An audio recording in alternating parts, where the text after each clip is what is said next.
Good evening, ladies and gentlemen. It is dark. And as you can see this evening, I am actually quite dark.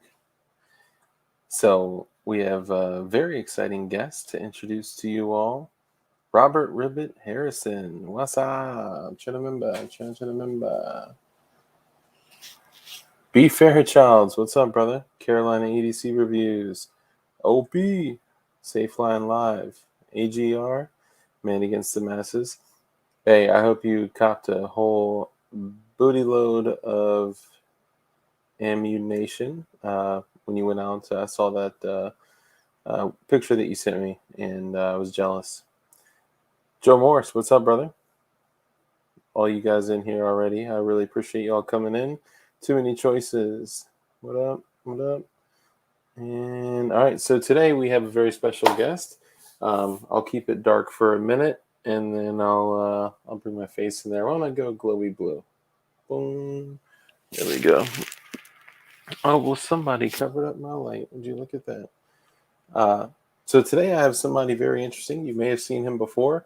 If you are a crumper, or if you are a flying richer, or as we call it, the Wolverines, or the Squadron, then you've likely seen this individual before. I'd like to introduce the Rogue Banshee.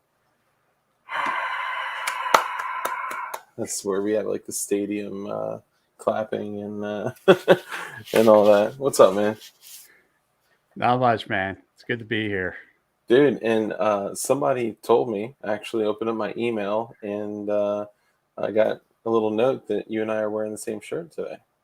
Yeah, we are, man. We Isn't that crazy? we definitely synced up tonight. Isn't that nuts? And I swear I did not text him like, hey, please wear your JSD Supply shirt. But while we're on the topic, make sure you utilize JSD Supply for all your 80% needs, because they're an epic company and they make the best American made shit for the best price. So yeah, and use code DARK to save money and get free shipping and all that. And if you really want to support the channel, we have an affiliate link as well. So Mr. Snow, what up? What up? The JSD shirt, yes. Mr. Snow, birthday. Aegis, what's up, brother? What's up? Oh, dude, that's the Mr. Snow. Oh Yes, shit. that's the Mr. Snow. No shit, bro. He was just Yeah, wearing that. I was in a stream with him. Oh my god, Mr. Snow. yeah. Both of us were in that same stream with him. Dude, that's crazy. I bid adieu to you. No, bid adieu doesn't mean you say goodbye. I don't say goodbye. Don't say goodbye. Hello. Mr. Snow is awesome. He's a freaking cool ass dude. The safety doc is out here. What's up, brother? Good to see you. And I see knocking on 700 subs. I told you you'll get to 1,000 subs in less than 60 days. Come on, man. And Flying Rich, what's up, brother? And yes, so and Scott the Pugnificent, he actually made it into Crump's thankful stream today. And speaking of gratitude, Zach Carr, of course they didn't notify you, because not only do they hate me, they also hate you and don't want you to get information. So thank you for the super chat, brother. And for all your patch needs, you can also use code DARK at Toxic Patch Co. And you may be able to use a code DARK at Aegis Gun Care. I'm not sure. Either use code DARK or Joe Juice. You'll save money. Thanakas, what's up, brother? All right, so let's hone in here. My apologies. So Rogue Banshee, how are you? Who are you? And all that. Let the people know. I'm a nobody. Nobody watches me. Nobody loves me. Aww. Nobody cares. No. I've been doing. Let's say I've been doing the YouTube thing for about 4 years now. Okay. Originally, I started doing this when I was still in FFL. I was in FFL for about 10 years. Nice. Gave up my license. Too many freaky people coming to the house to get That's guns. right. You did it at your house. Yeah, we did it at the house, and then It's funny because I have an office in the house, which is Mm-hmm. now the studio here. Yeah. And I had a few law enforcement customers and a few feds that would get guns through me. And we moved it out of the office out to the garage. Mm. And my first customer after we moved to the garage was one of my federal customers. And he's looking around the garage going, all right, what happened? Something happened. Why'd you move it? So I told him the story. And the story is that I had a customer who came unglued on me because of a background check that came back delayed. And he was also open carrying a 1911 that was cocked and locked. Okay, but And that's normal as shit, by the way. Delayed is like your name is John Smith. yeah, Come on. Sorry, my apologies. but so this guy was. It took me a little bit of talking him down and a little help from the sheriff's department to get him out of the house. And so we moved it out to the garage for safety reasons. A lot of things changed after that day, and I was in FFL for 5 years before that happened. Mm.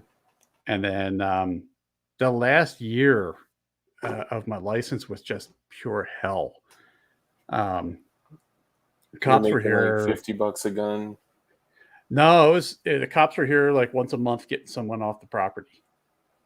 Jesus. So it was we had a lot of out of state people moving to Montana, and believe it or not, we do have gun laws here. And they just proceeded to tell me what the gun laws of Montana were when I don't know, they didn't even have Montana driver's licenses.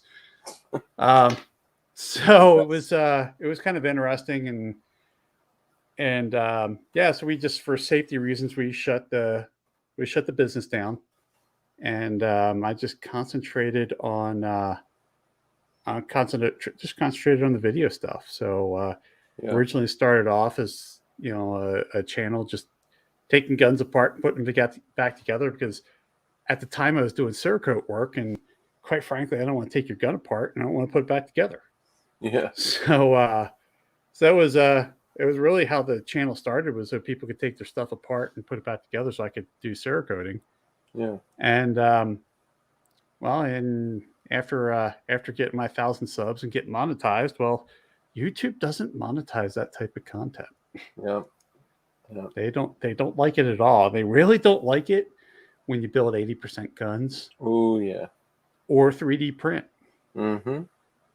And what's funny is I had one of my YouTube videos get taken down. It was because when the 3D printer is printing, well, not all the time. Some of the times when 3D printer's printing, I live stream it just so people can get bored as hell watching it. Dude, I was just watching Rich's for probably an hour and a half. Yeah, I would get people who go, they would watch it just because they're just like, they found the 3D printer was mesmerizing. Yeah. And it was a live print that I used. I used the footage for B-roll for a video, and I was 3D printing a Glock bench block. Mm. And like 6 months later, I even forgot the feed was still out there. And YouTube took that down because I was 3D printing a Glock bench block. So they took it down because I was 3D printing a gun.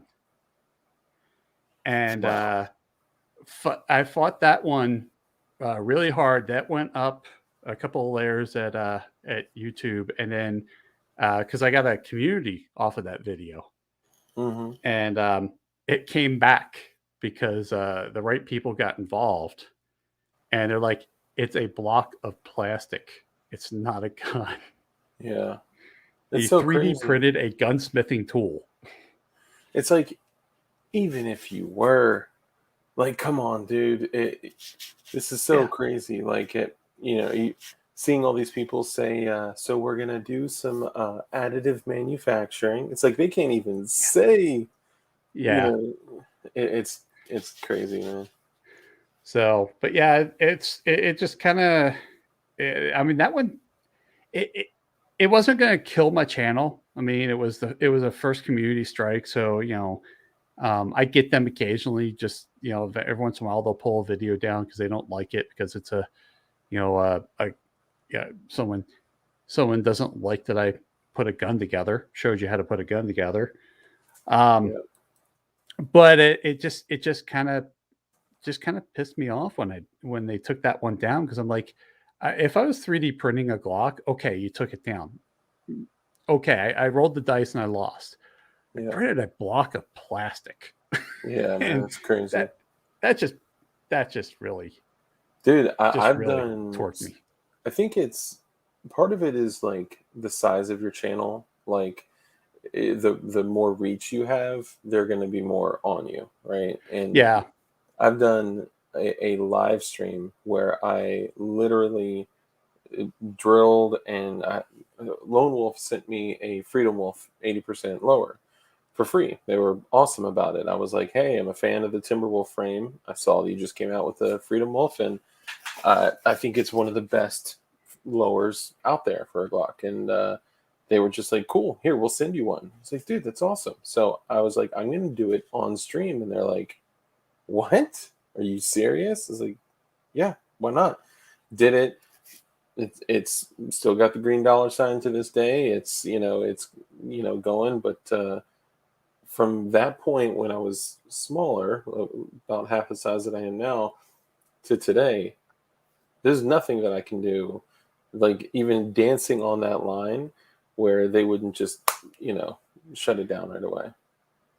yeah. There's a few videos I took down off of YouTube after that 3D printing thing, Mm-hmm. because I was sitting there going, I could see me losing my channel really quick if they got torqued about a couple of videos.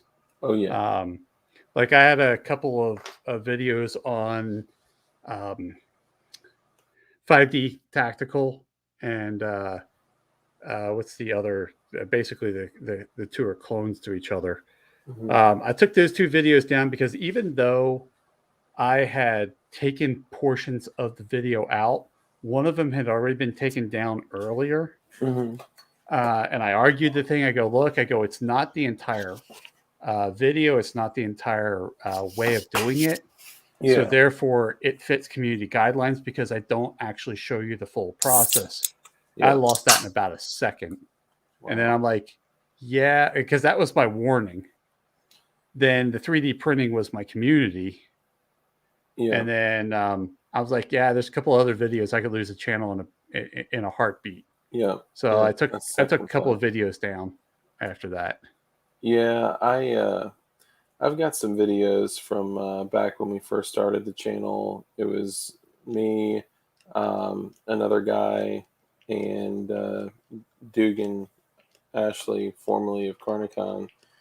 We kind of started it, and then we all kind of went our own separate ways. Well, honestly, I was the only one that just kept streaming 3 days a week. They just didn't. And there's some other drama that whatever, but there are some videos that we have from the beginning when it didn't matter. We could say whatever the hell we wanted to, and let's just say that it's talking about things like Israelis that happen to be like dancing. E team, Jello team, 911 stuff. What else would be a good way to describe some of that stuff? Um, Austrian students that studied art. Yeah, those kinds of things. So that was Austrian art students. Yeah, so yeah, I could see like if I. That's why like when I get the yellow dollar sign, I don't even want to say the D word. When I get that, I don't click submit for review ever. And a lot of people give me shit for it. They're like, dude, like they'll kick back a lot of them, and I'm like, yeah, but I don't want them snooping around anywhere else. Yeah, that's the whole thing, is that if you got some other content that they might not approve of, you don't want them digging. Yeah, I have had I've gotten a few yellows and I lose a lot of yellow reviews on them because my content is borderline on community. Yeah. So like I had a while there that I was successful on disassembly videos being green, but the reassemblies would go yellow. So I'm like, okay. So when you do your self-certification, I'm like, cool, disassembly, full monetization. Reassembly, I would just put it yellow. Mm-hmm. And that went on for a little while. Then all of a sudden, disassembly all went yellow. And then I did I fought those, and they're like, "You're showing the modification of a gun." I'm like, "No, I'm showing the disassembly of a gun." Yeah, the safe disassembly. Like, yeah, I would think you'd want people to disassemble a gun, right? Yeah. But And yeah, you know what? At the end of each video, you should throw the gun and all the parts in the trash, and be like, done. And then they'll probably let it go green. Well, what's funny is I just got was it earlier today? Yeah, it was either earlier today or late yesterday. A posting on Instagram where I had a 1911 on my bench, and it was all in parts, complete parts. Yeah. And Instagram, I mean, that thing had been out there for like a year and a half. And Instagram shut that one down for sale of regulated or illegal parts. I'm like, it's a gun disassembled. Where's the sale? Yeah. Apparently, if you don't put no firearms sales or something like that, they'll just like start knocking everything down. I'm like, what? Like, dude, we just used to be a bunch of dudes looking at gun pictures. Now it's like you have to put disclaimers of like, I'm not selling firearms. I just posted a video. So we have a big giveaway coming up. We're doing, I hit 2,000 subs, and excuse me, we're doing a 2,000 sub giveaway. We're giving away 2 P80s, 2 lower parts kits, Aegis field cleaning kits, a bunch of like JSD shirts, and stuff that other creators and other people like Toxic Patch Co. stuff, Black Swan Tactical, like a whole bunch of stuff. It's going to actually be really fun. And I asked the people, I was like, hey, do you guys want me to just, give you 2 black, 80% frames? Or do you, because I paint firearms as well. And I was like, or do you want me to paint them? And they were like, dude, paint them. That make it like so much cooler. So I did one in an olive drab green battle worn paint job. And I was like, I want to do a step-by-step. This is how you do a battle worn finish on like a super budget, like, rattle can battle worn that cooks on, and all that. And I did it. And that was literally hit right away. It's like, dude, only because it could have been anything else. I could have been painting a Coke can and it would have been fine. But the fact that it was an 80%er got it. Do you want to, well, that? So technically, I'm going to go back to my FFL days. Refinishing a firearm is a gunsmithing activity. So technically, not saying that they were that smart to know that. Yeah. Technically, they could have just said you were doing a modification of a firearm. That's true. If they were that smart. But you're right. That's a good point. Zach Carr with the super chat again, brother. Thank you. We can't promote our patches on Instagram because they say we are trying to sell firearms. What? Dude, this is getting so bad. I mean, they want to remove as much information for freedom. Like I have literally, like some would say, I would use a different term, synthesized energetics on stream. I call it making a firework that followed all federal laws, rules, regulations, and restrictions, and local sanctions and state laws and all that. And it wasn't, transported or stored. It was consumed right after. So it was legal. But That's up. That's got a green dollar sign. Like, now all these people are going to be like, okay, now I got to go watch that stream where he and I put on a mask because I was mixing chemicals. Well, it's a long story. Anyway, so welcome to the channel. If you didn't know, we like to play with stuff that explodes. But yeah, so sorry, you were in the middle of telling your story, then you get on the whole crazy YouTube rant because it's just gotten nuts. It's gotten just nuts. It can be. I mean, for me, it's kind of weird because I will go a long time and they'll leave me alone. Then all of a sudden, it's like there's like a wave, Yep. and then it'll go away, and then it'll Yep. come back, and it's just like you never know when that wave comes. Yeah, that's so true. I And it's experienced the like same thing. wake up in the morning, and I'm an insomniac, so I'm up early, Mm-hmm. and it's like 2 o'clock in the morning, and I'll use my I like to say my East Coast language when they read the emails from YouTube that something was demonetized. Yeah. And it's just like what the hell, Yeah. but I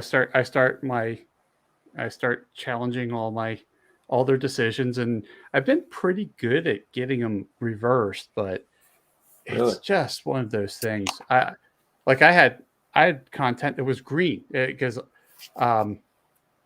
sometimes I do a batch upload content, and then that it just sits out there in the channel until I'm ready for releasing it, Mm-hmm. and it's green. Second it goes live, it goes yellow. I'm like, it's been green for 2 months, but the second it goes live, it goes yellow. Yeah. And then you fight it, and then it goes back to green. But it's like, thanks, I just lost, because it took me a week to appeal this. I just lost that revenue for the first week of the video, which is where the video gets the most amount of views. Yeah. That's so true. Yeah, and that's I think they also want to do this because it basically crimps the hose of it going into recommended videos, recommended feeds, like my brother randomly hit me up and he was like, dude, I started a new YouTube account, like a new username, and it had like no like cookies or anything in it at all. And I just started looking up like random firearm content and it recommended one of your videos. And I was like, oh my God, that's crazy. And I looked and it was one of my green videos. Well, yeah, they don't hide the fact that if well, let me put it this way. They don't hide the fact that videos make money get pushed. Yeah. So obviously something green is going to be pushed over something yellow because people make money. Yeah. Duck Glowy Gang said, sorry, real quick. Hey everyone, just checking in. Cough, cough. Got me, my daughter and wife, so we're super sick. I say, hey man, that's unfortunate, dude. Hope you get better, and hope you are healthy and your family and all that. 9mm Slim says, just sub to your channel, Banshee. Yeah, make sure you go sub to the Rogue Banshee's channel. You've probably seen him on Crump and you've probably seen him elsewhere. But now that you've seen him here, you definitely need to sub to his channel. See, that's the only reason why I showed up tonight is to get the subs. Exactly. I told him, I was like, I could care less about. I could care less about really talking about you. I just want the subs. Yeah, no, just here. I'll go on mute. You just talk to chat. Okay, there you go. That's good. Yeah, so it's interesting. I've seen you chat with John Crump. I've seen you chat with Flying Rich. I've seen you chat with all our guys. This little group that we have, and every time I see, I'm like, there's more to this guy than what they're just revealing. And I was like, if I were to guess, I would say this dude is like you only have, you talk about whatever you're comfortable with. But I was like, this dude is, what most people would call a prepper. I'd call it like just a living, but like this dude is a prepper. The way he's talked about water, food, shelter, security is there's like he's got like a system down. So am I wrong there? Or? Well, so I wouldn't say prepper. There's a term that I learned from a podcast I've listened to for a long time.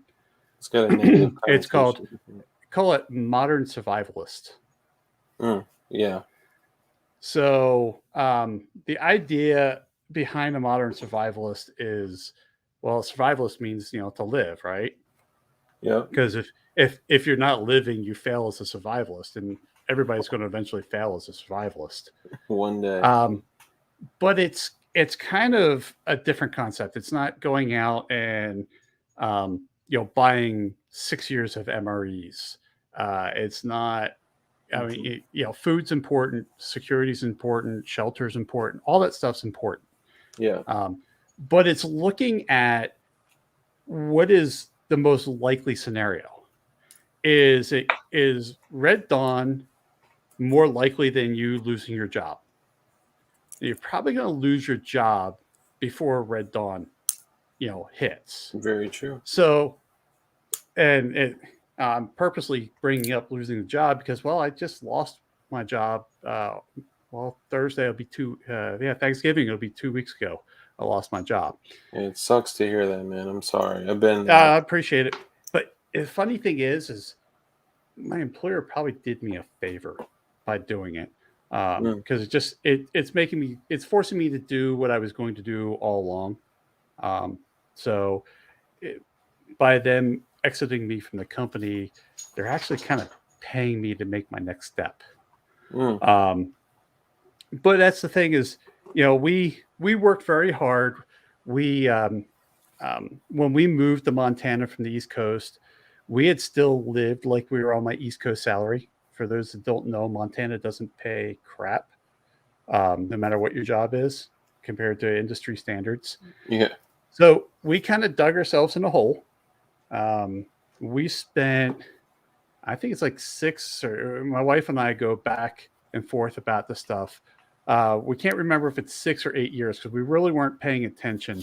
We just went at it and paid everything off. We paid the house off.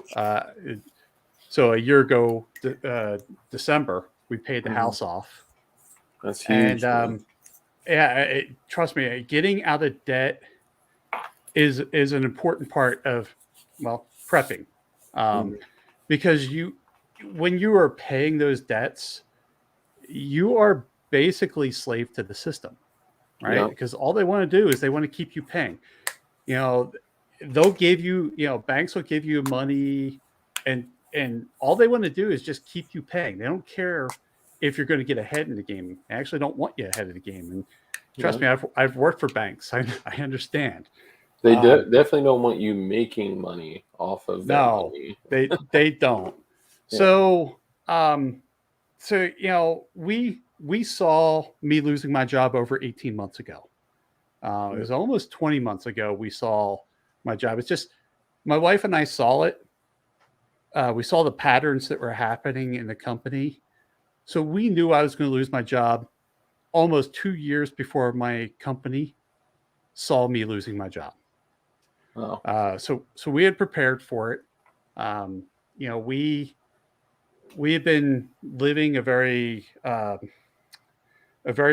moderate lifestyle. When we paid off the house, we kind of had some fun, but we always made sure we stayed with extra cash on hand and stuff like that. We never went back into the bad habits we had. So just 2 weeks ago, all we did is we just went back to the lifestyle that we were doing when we were paying everything off. So we're just like, oh yeah, we know what this is like. Okay, and we just went back to just living a very strict monetary living. Yeah. So that's all we did is we just adjusted and moved on. So I always tell people, make sure you stay out of debt and don't go into debt to be, a modern survivalist or prepper or whatever you want to call yourself. Yeah. Um, you want to stay out of debt because that debt chains you into a system that that's what they want you. That's what they want. They want you. They don't want you to be independent. If you're Yeah. independent, you're a threat to the system. I mean, for here, Montana, we have a very short growing season, but out on the side yard over here, we have a 1,600 square foot garden. We learned canning. We learned all this stuff, and we grow our food and can it, and we live off of our canned food until the next garden. Dude, Um, that's incredible. so and canning is not hard. I mean, the first time we did it, it was kind of like, you're like, what the hell? But I mean, even now, we buy food in bulk, Mm. and then so this is our protein. We buy that in bulk, and then we'll make soups and stews and stuff like that. Like, Thanksgiving's coming up on Thursday, so we'll make a turkey, and Yeah. then it's just me, my wife, and our dogs. So it's not like we have a turkey is a lot of food for two people. So what we'll do is we'll have our turkey dinner on Thursday, and Mhm. then as we're doing the dishes, we're picking the turkey and we're making soup. Nice. And then a couple of days later, we'll can soup. Like actually, just earlier this week, we were having turkey soup that we made the last time we had turkey, and we buy turkeys when they go on sale, and we Yeah. stock up on them. So we got a freezer. We got a freezer with a bunch of turkeys in it. So um, every once in a while, we'll pull a turkey out, just have kind of Thanksgiving, and then make soup afterwards and canned soup. See, So so many people don't even know that you have the ability to can things like soup, right? yeah, They immediately go to like, well, I need to, make pickles, and because you can, yeah. right? No, I mean soup, stew, chili, Yeah. make whatever you want and can it. Um, we do pressure canning. We started off with water bath, and then after 2 years, we changed over to complete pressure canning. So the advantage, some of the problems you have with canning, dear piece of turkey. Just saw that. Thank you. Thanks, John. Love you too, brother. Um, you know, one of the problems you have with canning, and when we ran into this, is that you have to worry about, is this a low acid food or a high acid food? And if it's a low acid food, you got to add like lemon juice or lime juice to bring up the acidity and stuff like that. Yeah. And then water bath, you don't get the canned meat. So like, if you're making what am I trying to think of? It's like spaghetti sauce. Hmm. You may have to add some lemon or lime to raise the acidity.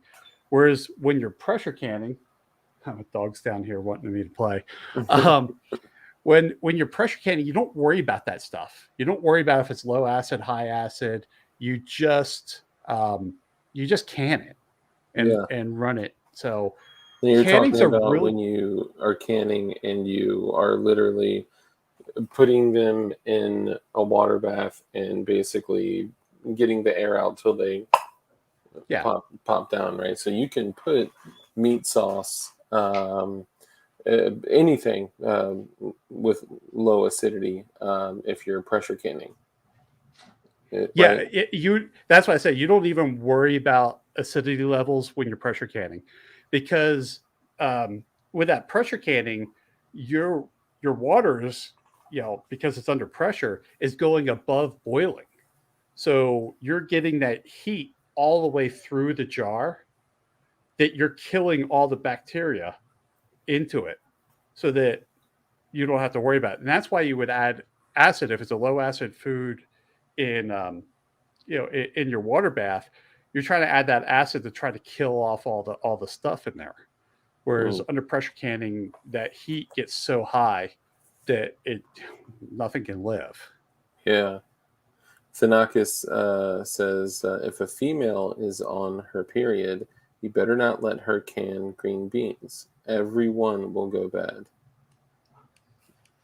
What? Okay.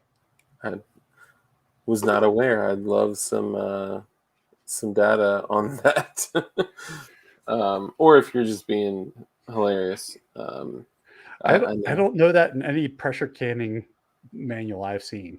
Yeah, I haven't seen that in the directions. yeah.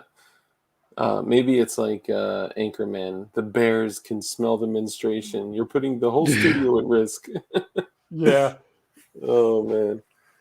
But yeah, it's one of those things of you know it, it drives me nuts as you'll hear these commercials for these like survival seed banks, Yeah. and people go out there and they go, when red dawn hits, I'm gonna go grow a garden.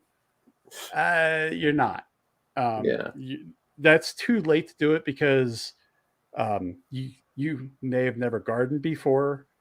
Your soil might not be ready for a garden. Man.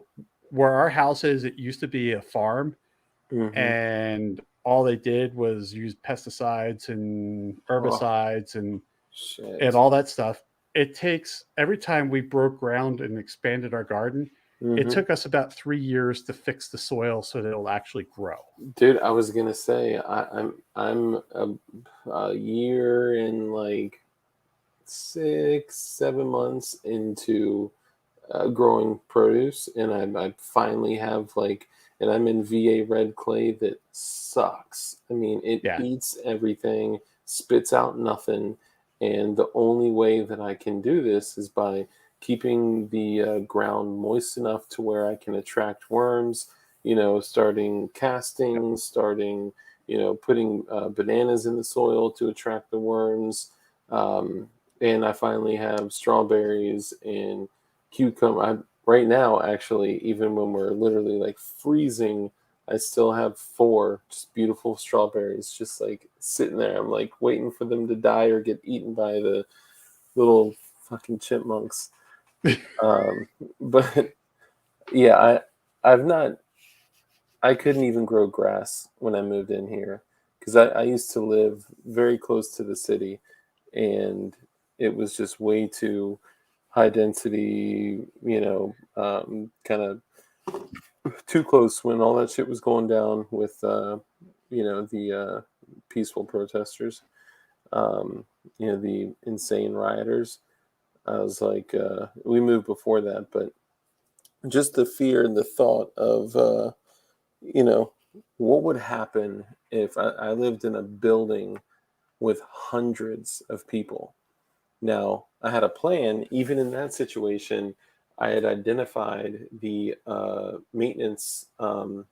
So we lived on the top floor, and it was really cool. It was smaller compared to everywhere else, but there were these maintenance like walkways and catwalks and tunnels and just like hidden passageways where you can see for like miles, or you could see, 75 feet down, right to the front door. So it was great. But still, we would have been in a very, highly densely populated area during craziness. And I was like, yeah, we got to get out of this. So we moved further away, and in a better situation, but it is not a homestead. Like it is Well, not. but that's the whole thing, and you don't need to have a lot of acres to to to have a homestead, right?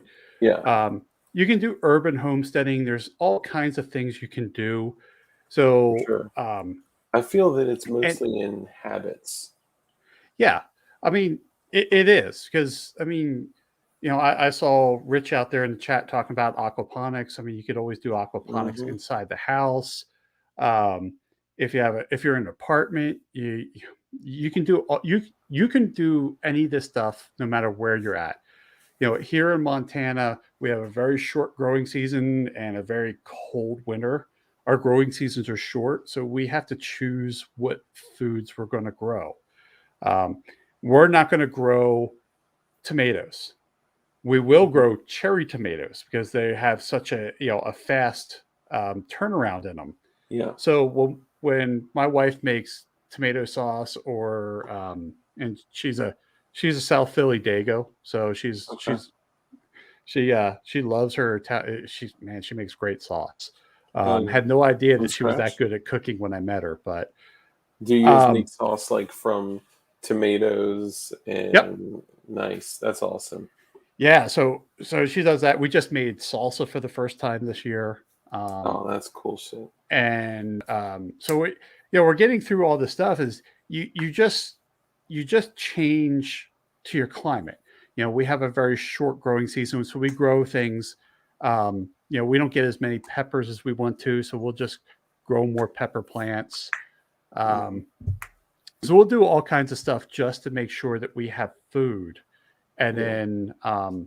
then we're ready to go. It's just when I grew up on the East Coast, it was great to have big tomatoes. It just, unless you have a greenhouse here, you're just not going to do that. So Yeah. you just adjust your growing to your climate and then work through it. I mean, we grow a lot of potatoes.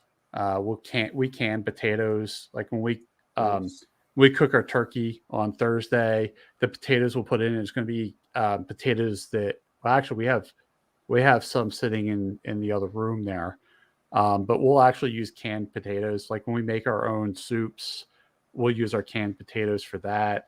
So it's amazing. Just because you stored a food doesn't mean you're not going to uncan. You're going to bring it out and put it in something else and then recan it. Mm, So it's interesting. it's good to have that flexibility in what you can do. Yeah. Yeah, that's huge. So, canning, gardening, obviously, all that's really important. Do you have any tips on soil? Anything that the guys could take away? Because we do have a lot of people in here that are either in the midst of or on the journey of the homestead. I will tell you the We even thing have bee for farmers. Sorry, I just want the to throw that thing in there. the thing we found for our fertilizer, and it sucks because we lost this a couple of years ago. We actually found the best manure for our garden was actually rabbit manure. Really? So there was a rabbit breeder in town here, and once a year we'd go in there get we I mean they loved it because we paid them like $50 to go in there and shovel out all the Bring the manure poop. from their. Yeah. Yeah. So they got their barn cleaned out once a year, and we paid them to do it. Um, and it's really great because rabbit manure will not burn out the plants. Mm, Um, so we used rabbit manure for the longest time. It works really well. We lost that a couple of years ago. We've seen our growing actually go down. really? So now we're working with other stuff. I think the stuff I'm working with right now is called Dr. Earth. You can buy it right off of Amazon and Home Depot and stuff like that. And that's an all natural. Um, so those are the type of things to look at. I definitely we grow um, basically we grow organic. We don't use pesticides. We don't use artificial fertilizers. Hmm. Um, and we've noticed our food just, I mean, it's just really good. It's funny because my wife sent a couple of jars of her tomato sauce back east to one of her friends, Hmm. and so she made it, and her kids were there, and her kids are like, "Where'd you get this sauce from?" And she was kind of insulted because Wow. because her kids like my wife's sauce better than hers. That's too funny.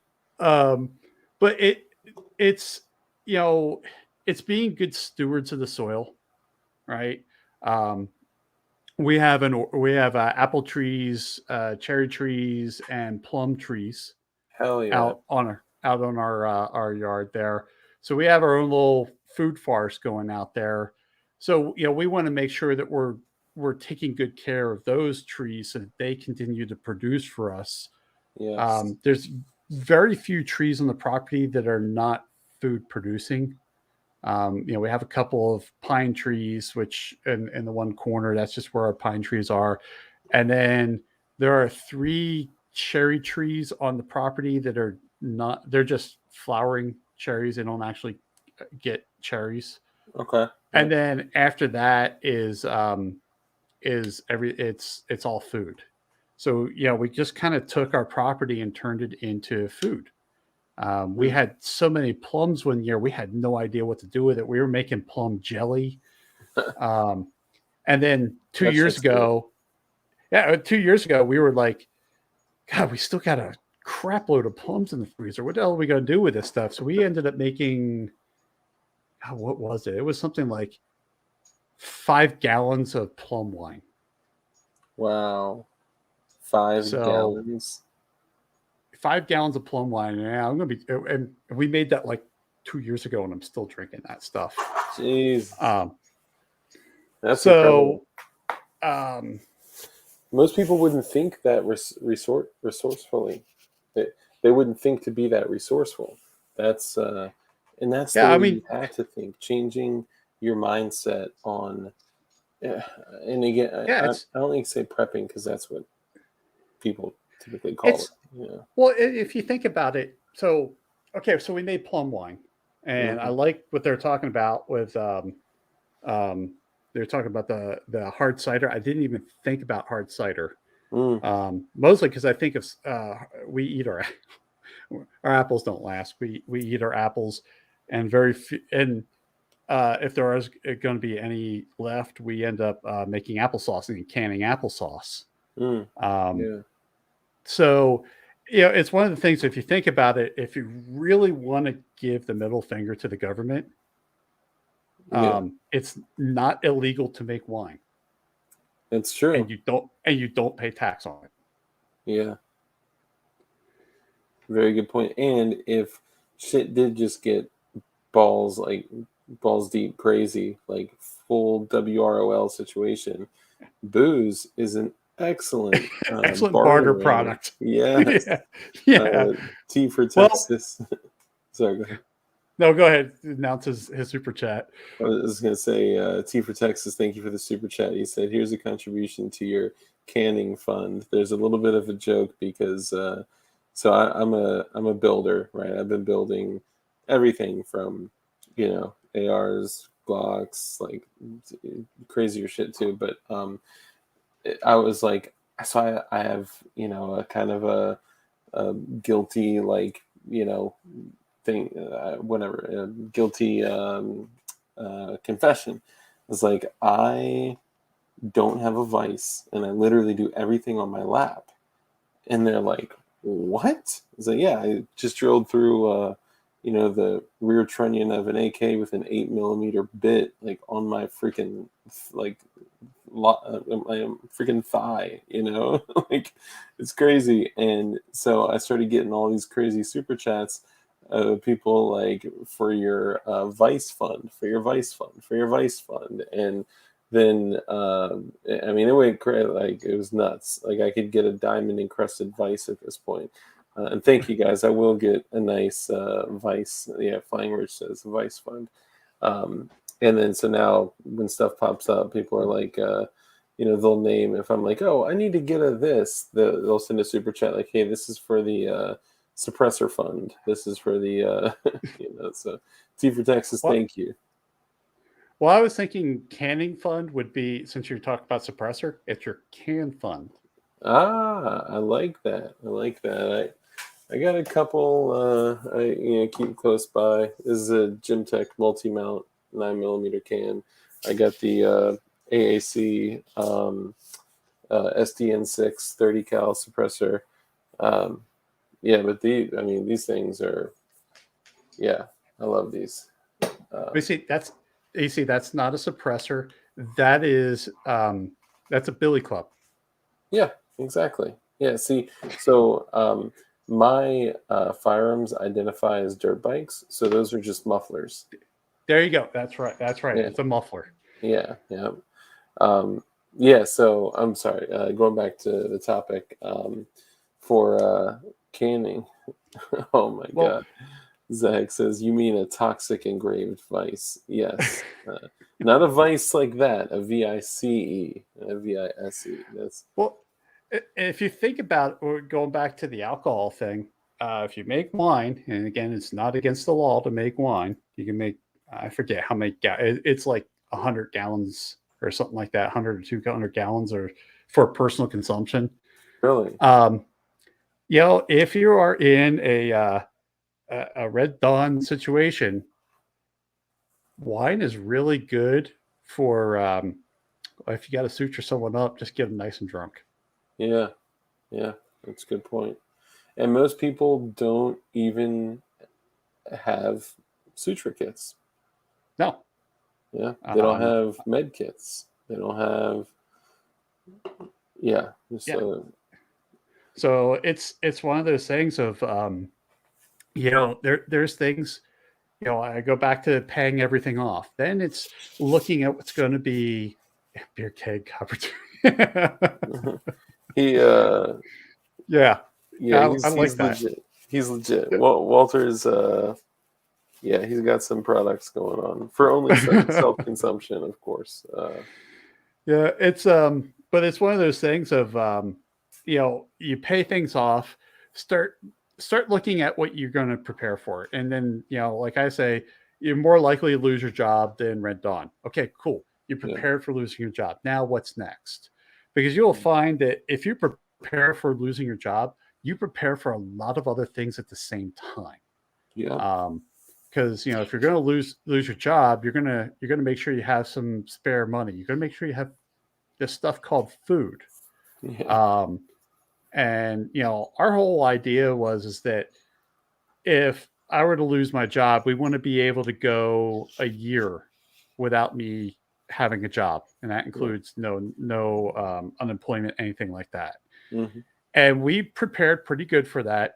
Um, like I said, like we were talking off air, we buy our we buy our protein in bulk. We go to a butcher and buy food, and we'll have protein for 18 months. Yeah, you kind Um, of glazed over that last time too. Talk about what you get exactly. so what we do is we have freezers, um, and then we will go down to a butcher and we'll buy a whole hog and half a cow, and it's just two of us, but that is food. That's food for us for about 18 months.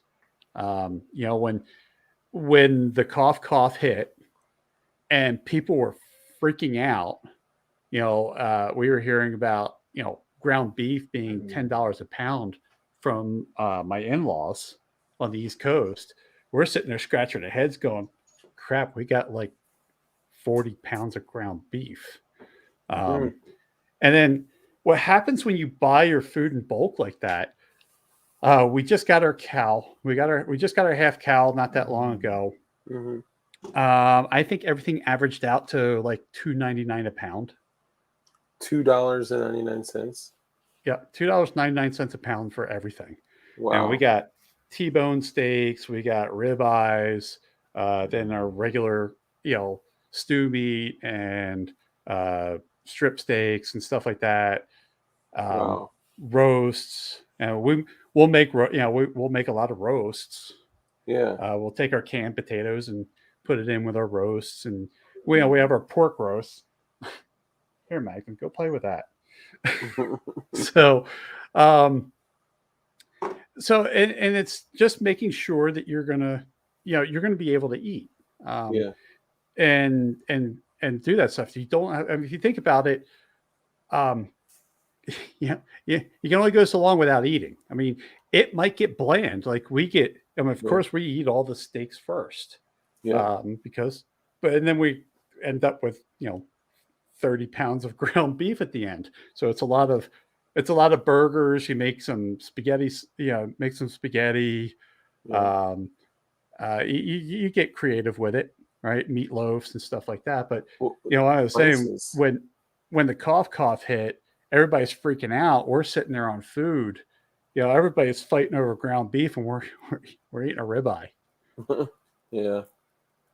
That's crazy. I mean, and I say it all the time. Like, talking to my wife, she's like, we don't need to go like this crazy. Like, I understand this crazy, but not like this crazy. And I'm like, yeah, but one day you're gonna be like, Dark, thank you so much for going this crazy. Yeah. Because I like to look at the so I guess like the psychological aspect of it, and like this could be like something as simple as like a storm, a natural disaster, Mhm.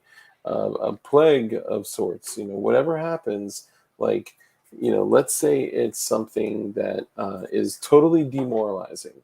There would be nothing better for my 5-year-old than hot macaroni and cheese, right? Well, There'd be nothing it's better for me normalcy. than than coffee. Yes, Yeah, normalcy. A they're hot cup they're of going to coffee see in the morning. normal. Hmm. Now, for us, we buy that much food. It brings another, it brings another issue in, right? Because we have several freezers. If there's a storm, there's no power. Yeah, What you got to be able to prepare for that too. yeah, it's a Um, huge thing. it's a huge thing. I mean, you go through the whole, just start throwing blankets on the freezers. Um, you only need to run those freezers for a few hours a day to keep everything frozen, as long as you insulate the crap out of them. So start taking comforters and stuff like that, throw them on top, throw them over your freezers to give it more insulation. You can run a generator for a few hours a day. Yeah. And what's funny is people think, I grew up on the East Coast, so we had these things called, hurricanes. Hmm. I'm sure you're well aware of a Oh yeah. hurricane. Yeah.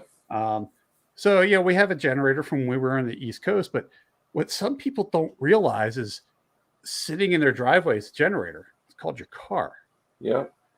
and go get an inverter for your car, Yeah. and then go. A good inverter.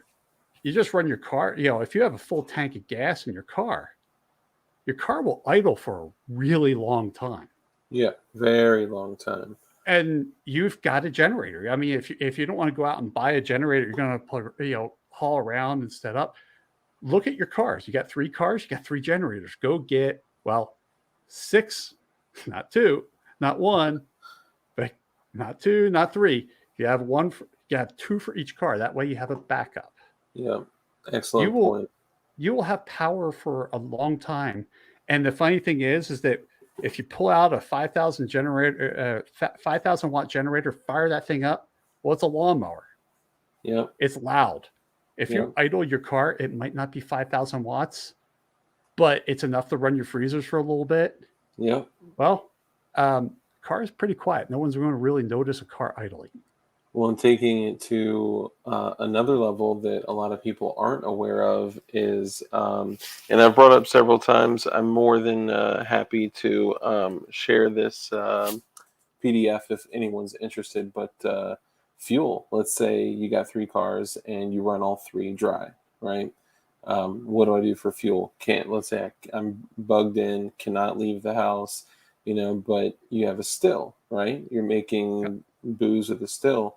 You can actually take plastics, because most plastics are made with crude oil, like literal freaking trash on the side of the road, and you can take plastic bags, you can take milk cartons, you can take anything plastic, and melt it down in a still, and cooking it without oxygen.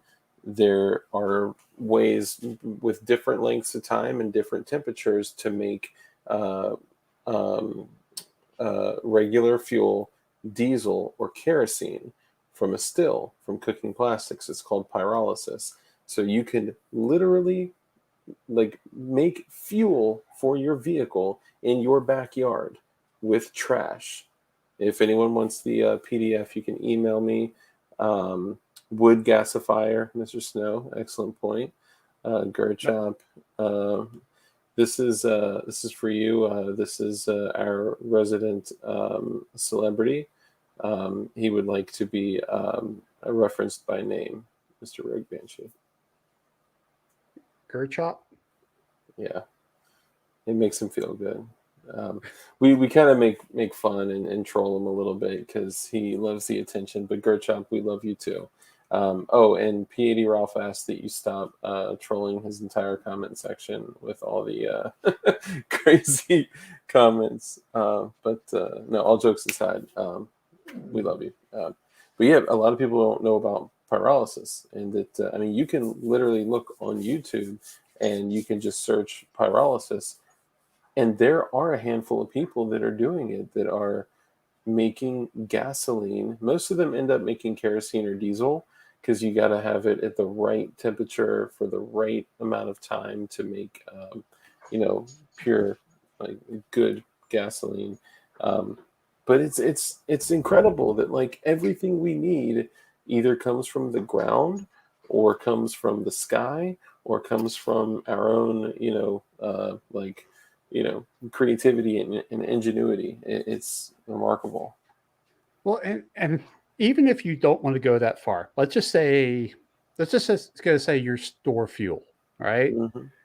And I mean, yeah, you got to stabilize the fuel and stuff like that. And even if you stabilize gas will be good for about 2 years. You can extend it with something called Pri-G, which puts the light ends back into fuel and lets you burn it again. Mm. But if you're going to go and do the stored fuel. Go get 12 jerry cans. Write 1, 2, 3, 4, all the way up to 12 on each one, and then fill them. And then January of the next year, you take one, dump it in your car, go take it out to the gas station, fill it back up, put your fuel additive to it, store it back in your garage. February is 2. You're going to get into a regular rotation of your fuel that your gas is only going to be a year old. Yeah, that's an excellent point. There's all kinds of things you can do. So that way, and if you do it that way, you're doing the same thing as if you're storing food. You're going to rotate your stock.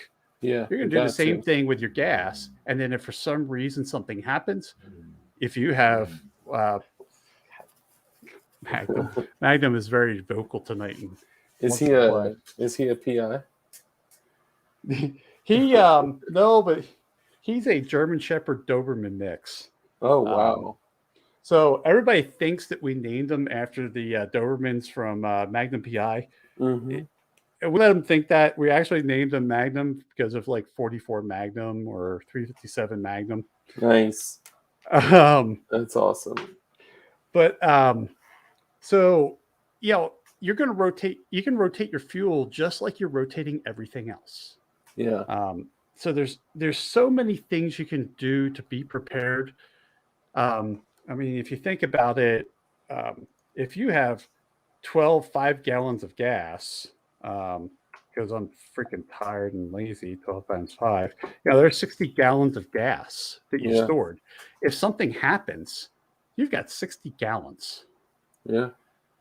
If you go back to the whole thing of idling your car to generate power, 60 gallons is going to last you a long time. At least enough time to get through half a cow and exactly. Yeah. So I mean, those are things that you can do. It's just one of those things. Instead of preparing for the worst, just vote Republican. There's problems with that too. There's So it's one of those things of you just think about things. You don't need to go out and do everything right now. Start working on things. Gas gets expensive, right? I mean, it does. I was actually going to say just a quick note. Sorry, when you write numbers 1 through 12, write the price of the fuel on it too, just for shits and giggles, just to see what you paid for it. Yeah, that's always fun to do. We know we do know the price of the gas in our cans. just because you just want to know how screwed you're getting. Yeah, right. It's kind of like when you buy a box of ammo, put the receipt in with the ammo, so you know how much But yeah, it's just those are things that you prepare for. Um, there's battery bank. There's all kinds of things you can do for power, right? Yeah. Um, you can build a battery bank, keep 12-volt batteries around, and there's think outside the box. Don't think that you got to go down buy a Honda generator when you have a you know $20,000 generator sitting in your driveway. Yeah. Yeah. That's an excellent point. Most people aren't even aware of inverters. I remember the first time I had plugged something into a vehicle, they were like, "What? Like that's a house plug in Yeah, a car?" I was like, "Yeah, it's. I plug my PlayStation up to it." yeah. Well, Yeah. it's funny because before we moved back out to Montana, and we came back out in 2006. So we were living back in Delaware. I forget what hurricane rolled through, but so we lost power.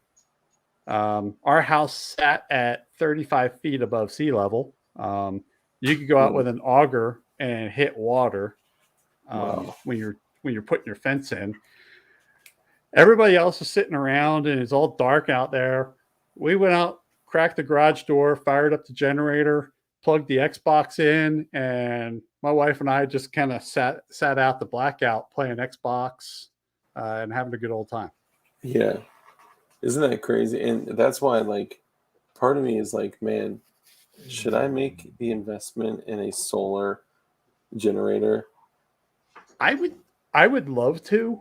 Um, I purposely held off on that Hmm. just because I had other things I was preparing for. I would love to have solar, but if you think about it, if you're going to do something like solar, Hmm. you might instead of buying an entire solar array, Yeah. you might want to combine solar with wind. Mm. For the simple fact is that when you have bad weather, generally there's not enough sun to charge your batteries, but there's plenty of wind. That's So a great point. that way you kind of double up. So if you're in sustained cloudy days, but it's windy out, at least you're still generating power. Mm. So kind of you know do both. You might have to knock back on solar to get the wind generator, but Yeah. it's not a bad idea. That way you're never hey, cool, I got 20 solar panels, and it's the wintertime in Montana where we have less than 8 hours of sunlight, and it's wintertime, so it's even less than that because of the clouds. Yeah. Yeah. That's true. What about water? You said you're on a well. No, we're actually on a community well, Okay. um, but we can walk to the regulating reservoir here. Yeah. Um, and then regardless of our water, we have a Berkey. We filter everything. Um, Berkey. Is and that the what's a Berkey? so it's a water filter, but it's Okay. gravity fed. So there's a stainless steel reservoir at the top, and then there's a stainless steel reservoir at the bottom, and then you Hmm. have these black filters that are the carbon filters Okay. that filter way down. I mean, even like FEMA and all these rescue agencies, if they go overseas and stuff like that, they'll Hmm. use these Berkeys because Okay. they will filter out like giardia and all kinds of stuff. Wow. Um, on Interesting. top of that, on the bottom of ours, we have a secondary filter that also filters out arsenic and chlorine and fluoride. Wow. Just in case So, someone tries to poison you, or the government tries to poison you with fluoride, or well, and the thing is that think about this. Let's just say you're on a city well, or like us, we have a community well, hmm. and you get a mandatory boil ban. Like something's wrong, and you need to boil your water to be safe. Yeah. You've already drank it before they found out about it. Yeah. So we just got into the habit of filtering our water, and then we have we store water too, and it's so funny because for us, when we started doing filtering our water, we had no idea exactly how much water a day we actually drink. Yeah, it's crazy. And then if you figure it's me and my wife will go through probably a gallon and a half of water a day, Mm, and then we got 2 dogs. yeah. What So about, have you considered like factoring showering, watering the see, yeah, grass, and that's not even considering hygiene. That is yeah, just to stay alive. wow, that's Um, intense. once you start realizing how much water you're just consuming, Hmm. it starts. You start doing math, and you're like, Yeah, man, having 6 jugs of water is not going to last you long. yeah, it's nothing. And if you're storing long term, do Yep. you know how to store it properly? Do you know how to treat it? Do you treat yours, or what do you typically do? We don't treat ours. We because of the Berkey, we don't have to treat it. Oh, that's right. That's right. Yeah.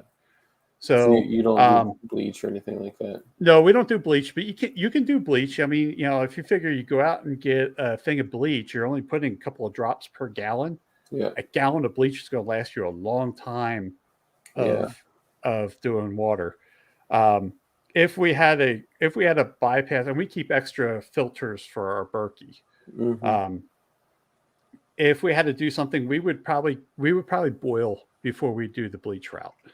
Yeah. Yeah. I do have a bunch of water that was very lightly treated with bleach.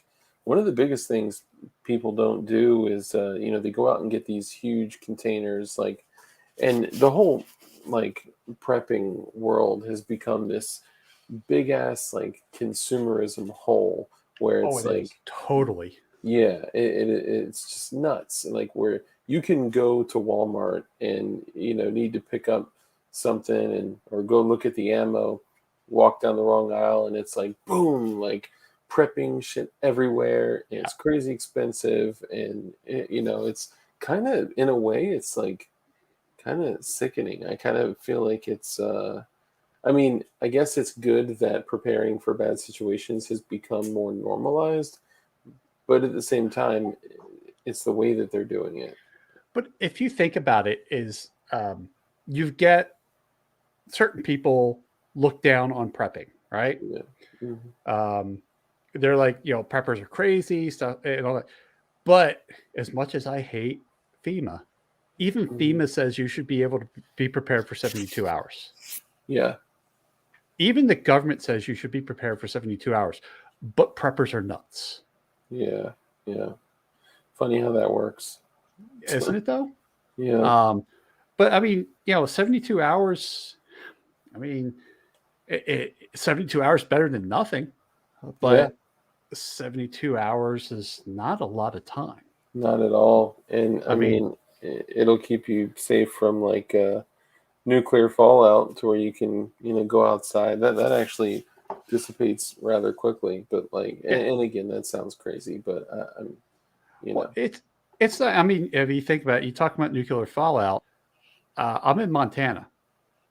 You can drive down the highway and you can see the missile silos here.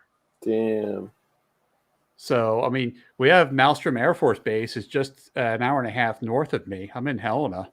Maelstrom Air Force Base is just an hour and a half north, and that's Missile Command. Um, Damn. it used That's to crazy. be Maelstrom used to be the refueling wing. Now that that's gone, it's been gone for a really long time. It's on Missile Command. Shit, man, that's crazy. So, I mean, you think about it. I'm not even talking about nuclear war. What if an accident happens? Yeah. Yeah.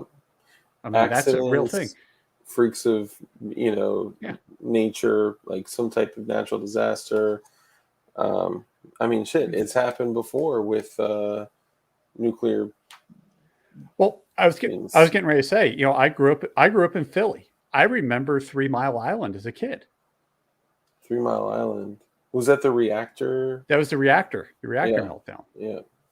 I mean, it was no Fukushima or what was the one over in Ukraine, Yeah. but still, that crap happens. I mean, I was talking to someone from the Ukraine.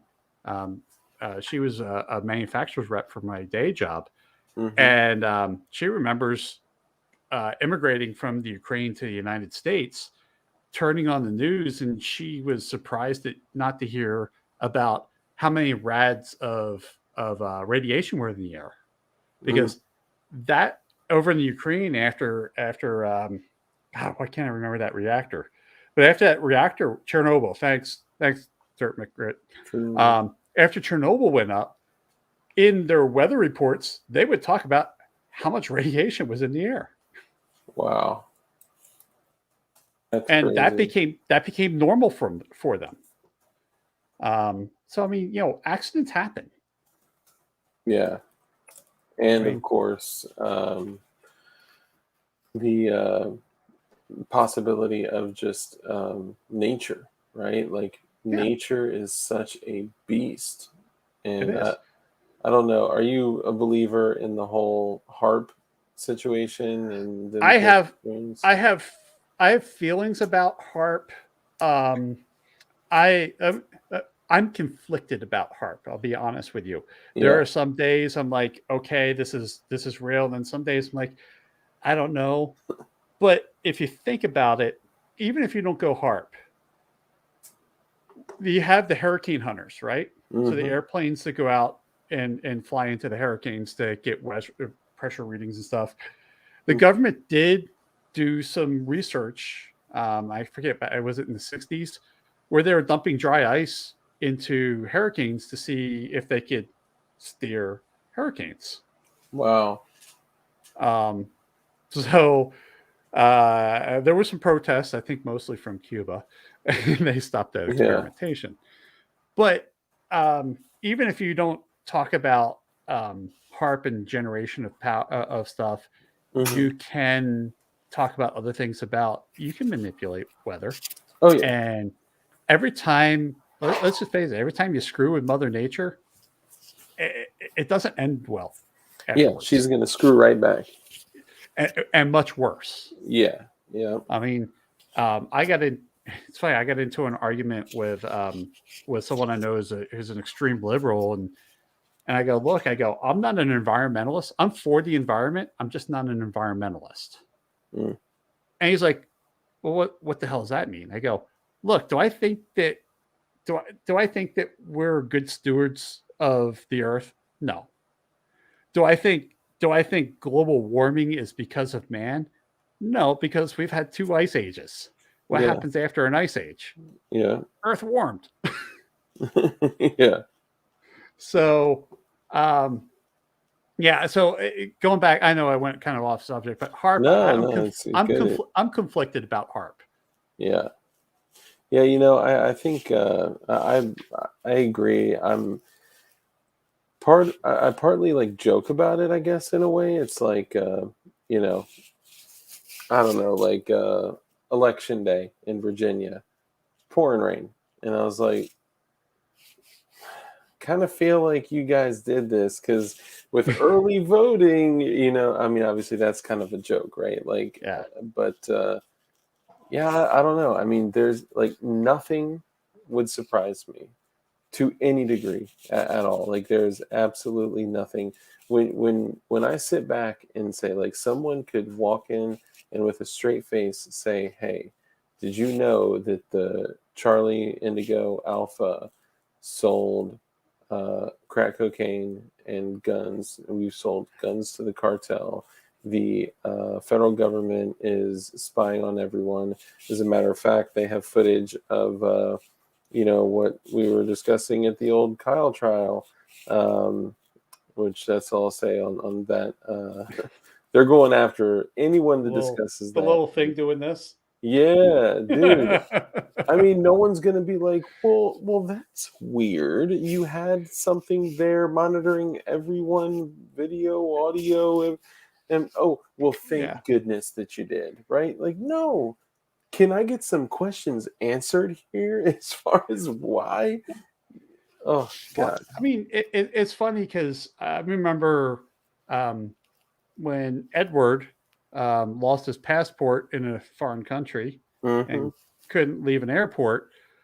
I remember people being so pissed off at him for what he did.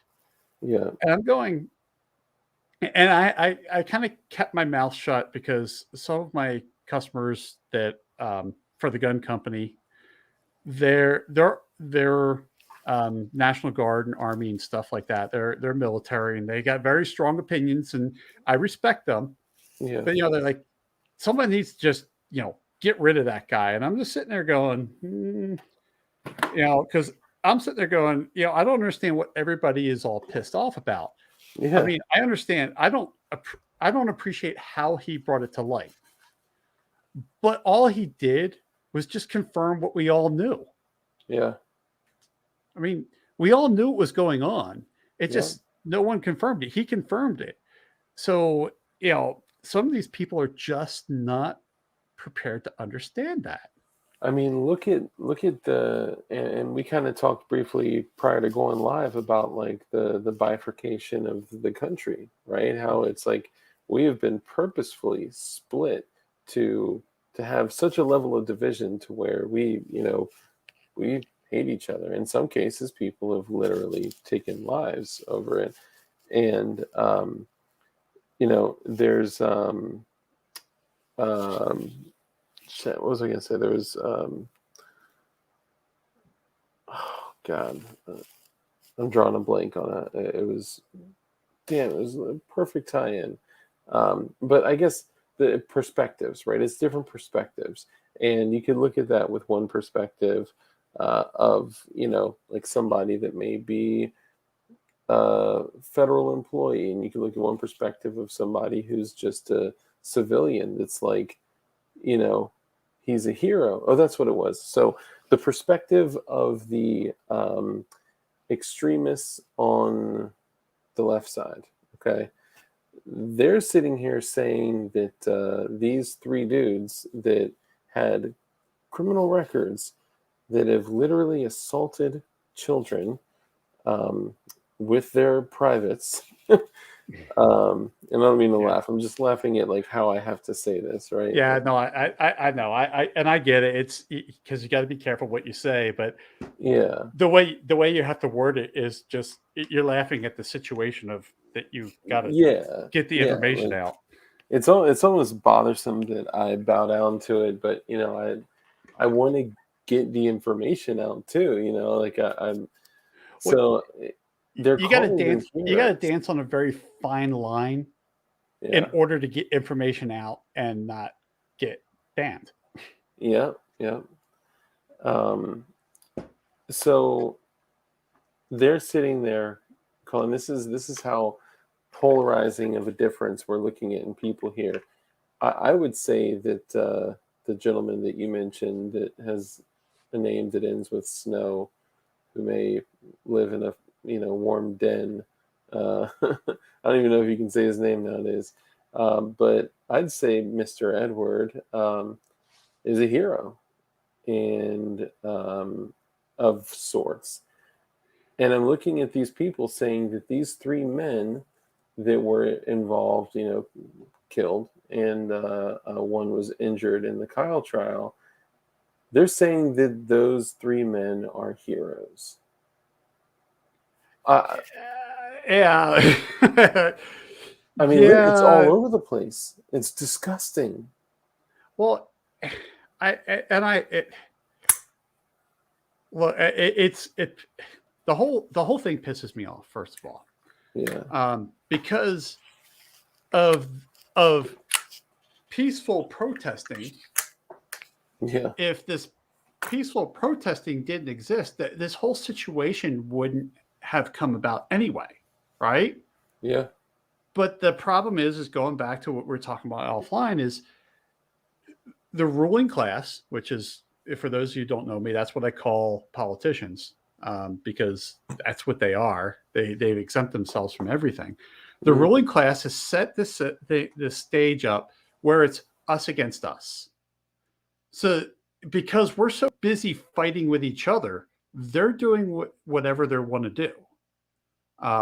Because and the second that a spotlight shines on them, they're like, "Hey, look at this over here. You see, there's two different." Trying to figure out how to say this without getting banned. Yeah, that's all right.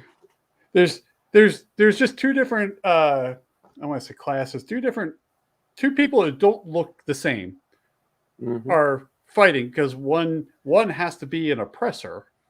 Yeah, So then all of a sudden everybody's, oh yeah, look at this. Oh, we're going to burn down a city. yeah, it's crazy, and I mean to the point where they are literally, and this is the sad part, they're literally shaping the message. And there's a They are. lot of like I was lucky enough to study different types of communication that um, NLP. I'm not sure if you've heard of neurolinguistic. Yep. Um, so I was able. I just did a class on it, and it was for sales, right? It was just for simple shit. But the tools that you get from that, and then the things you start to see and pick up in like media and other places, is like, oh my god, they just used an embedded command. They are trying to like get people to like do stuff without saying, hey, people go do stuff. And they're out there saying, like, with a literal city behind them on fire, saying this is a mostly peaceful but Yeah. fiery protest. And people take it at face value, like, oh, well, seems like everything's pretty much okay. Well, Like, what? well, that's the whole thing from the movie The Naked Gun, with the fireworks factory going off behind them. Yeah, Nothing to see here. yeah. Oh man, what a great series. Yeah. But Yeah, I mean, that's the I don't care who you are. I don't care. I mean, I don't care who you have sex with. I don't care. I got yeah, better things to worry about. But when you throw it in my face and keep on saying, you have to accept this, you have no, I don't have to accept it. If you want to do it, great. I don't care. mm-hmm. I don't have to watch it, but whatever. I'm more worried about how how much money is being stolen out of a paycheck than I am worried about two dudes kissing. Yeah, Um, but that's what they want, that conflict, because the more conflict there is, the less people are paying attention to what's going on. We yeah, are we're divided. I mean, I can't imagine what civil rights leaders from back in the day would think about where we are as a society now. I would sit there and think that they would be scratching their heads going, how the hell did you guys get here? yeah. Like you've effectively reversed Everything that they fought 60 for. years. Yeah, Yeah. it's I crazy. mean, I was reading this was a couple of months ago that there's a college in Washington State that now has a floor just for black students. And I'm like, huh? I Yeah, how did you guys? Well, because they're they have a culture to their own, and I'm like, I'm sorry, when I was growing up, they were like, we were taught you shouldn't see color, that mm-hmm. you shouldn't have to worry about what color your skin is, what gender you are. It doesn't matter. You're a person. Um, Yeah, and now it's gone the direct opposite way again. yeah. I'm They actually are asking for Yeah, segregation. They're requesting it, and I find it really interesting if you dig in even deeper, like the so Bill Bill Clinton pardoned. I think her name was Rosenberg. Susan Rosenbaum. I don't want to say that last name. Rosenberg, let's say. I believe it's Rosenberg. And she was a woman from Weather Underground. And do you remember Weather Underground? yep. I remember Weather Underground. Yeah, so you're probably much better than I do. Um, so prices on everything. That's what's up. What's going on, brother? Yeah, good to see you, man. Thank you for Logan. I think I saw you somewhere else. You made a comment similar to what you said before, and I was like, you know what's up? Check out my channel, and here you are. If that's the same Logan, thanks for coming by. Um, you know, I looked into it, and I'm saying, I'm saying from memory, so bear with me if it's not all correct. But you know, Bill Clinton pardoned Susan Rosenberg, which she was a literal terrorist, and had it is indeed the same Logan. Hell yeah, dude, that's awesome. Um, so she was a terrorist, and she had got caught. I mean, Weather Underground was, I mean, caught like had done several like failed bombings, and she ended up getting caught with like 550 pounds of binary explosives, and she was going to carry out a bombing, and she was caught, and she was arrested, and she was sent to jail, and she was pardoned by Bill Clinton. And when she was pardoned and got out of jail, guess what organization she helped lead? It's 3 letters. Start with a B. Yep, and it ends with an LM. Like it doesn't Well, even make sense. I mean, well, and then doesn't she have a couple of really nice houses? yeah, she it has a fancy life, I would say. Yes. Yeah, and it's interesting that you know, you could, if you were to compare her to the other types of felons. What the fuck? Jesus Christ, that kind of scared me. This light fell and landed directly on its head and went boom. And I kind of got scared because I have other stuff hanging around up there that you never know if they're just. I use these for a perimeter defense. It's just a primer in here, 209 primer. So if the pin gets pulled, it just goes pop. So I protect uh, my raspberry bushes with them. Um, so anyway, so I just it's bizarre. It's very bizarre, and it begins to get less bizarre as you start to seek information. You say, okay, I see the connection here. So everyone is dirty. Everyone is corrupt. There's no good side. The left is corrupt. The right is corrupt. Everyone in between is corrupt. If there's a good politician, it's because they're running to become a politician and haven't become a politician yet. They become a politician, then they become dirty because everyone gets compromised or they leave. And yeah, so there's no possibility of ever any president getting us out of the situation that we're in, ever. But I mean, if you think about it, okay, let's just say there is a good politician. All right. Hmm. Just for argument's sake, this is the person who is going to change the world. Right. Yeah. It's going to fix all the problems. They're going to, all of a sudden everybody's going to sing kumbaya and all that stuff. The system will attack that person. Yep. The system does not want something like that to happen. They're going to attack it.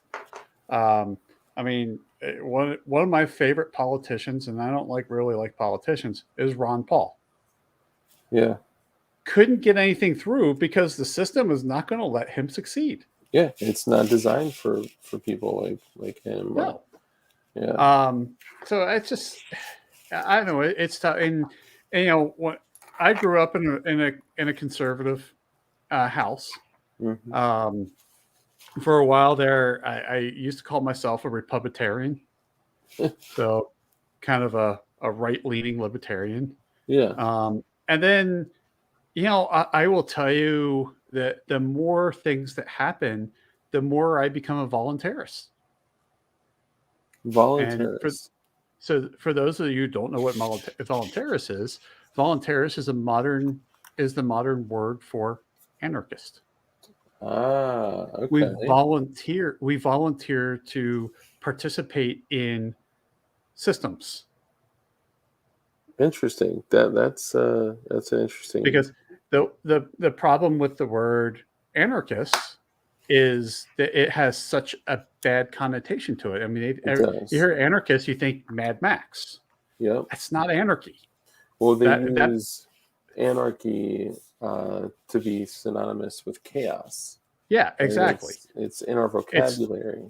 anarchist is self-ruling. Yeah. I mean, because people like, well, anarchists, you just want to kill people. No, that's kind of against that's kind of against anarchy, actually. Yeah. Yeah. So it's one of those things. So we just call ourselves voluntarists now. We volunteer to participate in things when we, you know, I mean, let's face it. If I'm going to pay taxes, if I'm a voluntarist, I would, if I'm an anarchist, I wouldn't pay taxes. But if I don't pay my taxes, there is a certain group of people who are going to use violence against me because I Hmm. didn't pay taxes. Well, So, so I have no choice but to live within that system. so it's interesting that you bring that up because I've on several different occasions.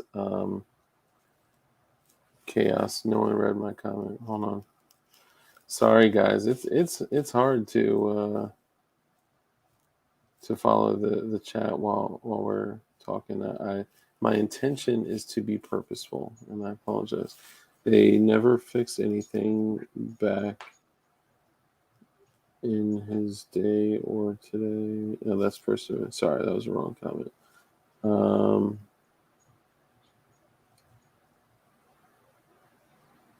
Sorry, they may not be showing it to me, brother, because they only show me top chat, which is such a pain in my ass. Um, Sorry. You do not have to pay it, but if they come for you, um, uh, pay Caesar. Yeah. So that's kind of the interesting thing, right? Like I had mentioned several times, numerous times, that I don't like money. And, some people are just like, hey, okay, you don't like money. Some people are like, well, why don't you like money? And other people are like, well, dude, money is just, a, a currency to exchange for time or goods, but it's the programming that has taken place with our world, and brought us into this place where we essentially are accepting consumerism, but more so convenience. It's convenience veiled as freedom, right? There's Yeah, like a thin veil over it, and we believe that because of the convenience that we have, that we're free, and that could not be further from the truth. We're less free now today than we've been in a century. yeah, And totally. did you know that if you were to guess what percent, there's a reason I was bringing this up, but if you were to guess, and this is kind of part of it, what percentage do you think of the was this what percentage of the United States gets um, that gets their food out of their property, like that eats food off of their property? What percentage of the food in the United States do you think that is? So I'll come back to that subject, but um, you're talking probably about 1%, Yeah, and I would think that that is probably high. just under 1%. Yeah. Yeah. Um, One of the things, and this is what I'm going to come back to, is one of the things that a podcast that I listen to, um, that I alluded to before, was when I started my journey of independence. Is um, he started this movement called the 10 percenters. The idea is to get everybody, if everybody generated 10% of their food, Yeah. and then we traded with each other, we wouldn't have a food problem. Yeah. We wouldn't. And that's the whole thing. Nobody can be on their own. All right. You hear, I hear people call it like preppers, and the preppers are the people that run out in the woods and live by themselves. Yeah, that's not going to work, right? Yeah. Because you can't. One person cannot generate everything that they're going to need to live. Yeah. Um, and then everybody's like, "Well, I'm going to go run out in the woods, and everybody's going to go hunting." Man, if you get into a situation where the unfortunate happens, they're going to kill every deer in this place, right? Everything. They're going to kill everything. Everybody's going to go out in the woods and kill everything in sight. You won't see squirrels. You won't see. Nothing. Yeah. It's just, what's everybody going to do then? Right. Now, I'm not saying that, I have a garden. We live off our garden, but protein's going to be tough because how am I going to get protein out of uh, a potato?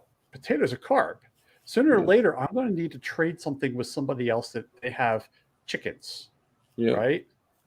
Maybe I can trade off some, I don't know, a bushel of apples for, I don't know, a few dozen eggs or whatever.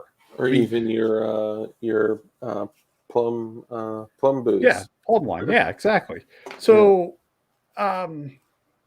if everybody just if everybody just produced 10% of what they consume, we would have a surplus. Oh yeah. I would say personally, we in my family is at less than 1% of our food, which is sad. But I'm still on the journey to get there. I'm on the independence journey. And that's the whole thing, is that you're at least there. I mean, it took a long time for my wife and I to get on the same page of stuff. We were both.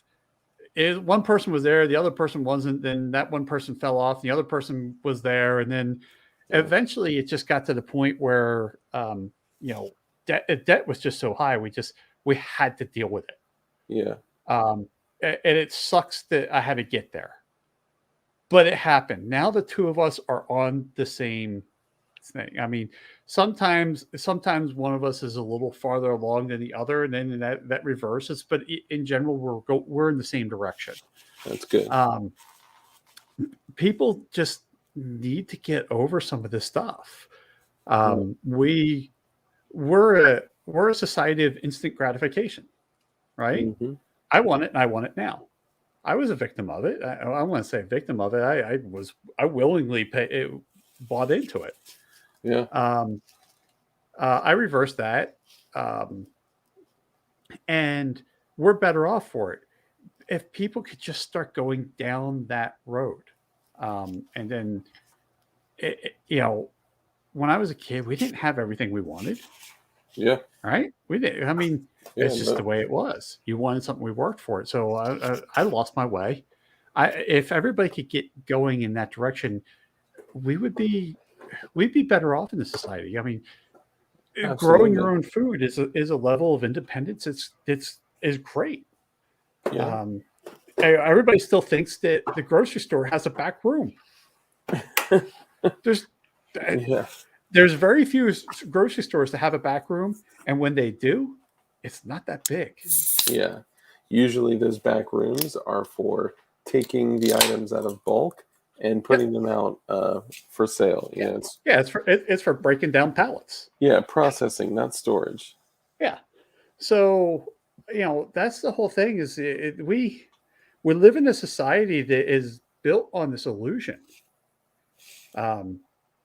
It doesn't take long for society to crumble. Yeah.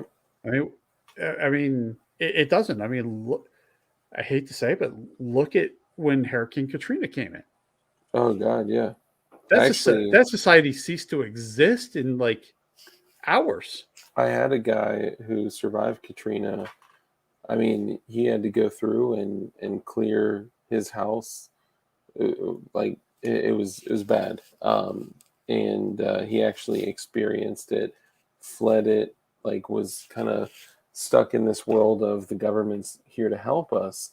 And he went through FEMA camps, and he came on stream, and we had an episode. It was a lively episode for several different reasons. If you guys go back and watch it, but I mean, the moral of the story is that like he bought his first firearm after the storm.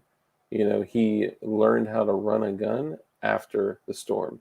He learned how to, you know, become resourceful with food, water, and security after the storm. And you think he'll ever make those mistakes again? No. Hell no.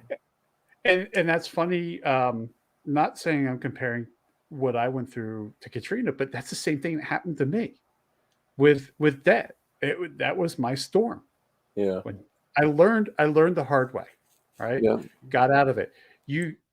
It sucks, but sometimes you just need that storm to put you on the right path. Yeah. It sucks that it has to happen, but it does. Well, I always say that you really kind of have to hit rock bottom to be Yeah. able to build a solid foundation. Exactly. You know? Well, and that's what my wife and I joke around about this. To build credit, you have to go into debt. Yeah. So If you don't think that's a rigged system. Well, I'm going to tell you exactly how rigged it is. Okay. So the fortunate thing is that with my wife and I, we never screwed our credit up. We always knew how to manage debt. Yeah. We managed it really well. When we paid off our house a year ago, so we paid off our house in December. January was the first month that we had no payment.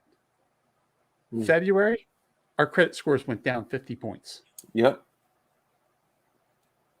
We had no debt, but our credit scores went down 50 points. Yeah, because you don't have a revolving credit.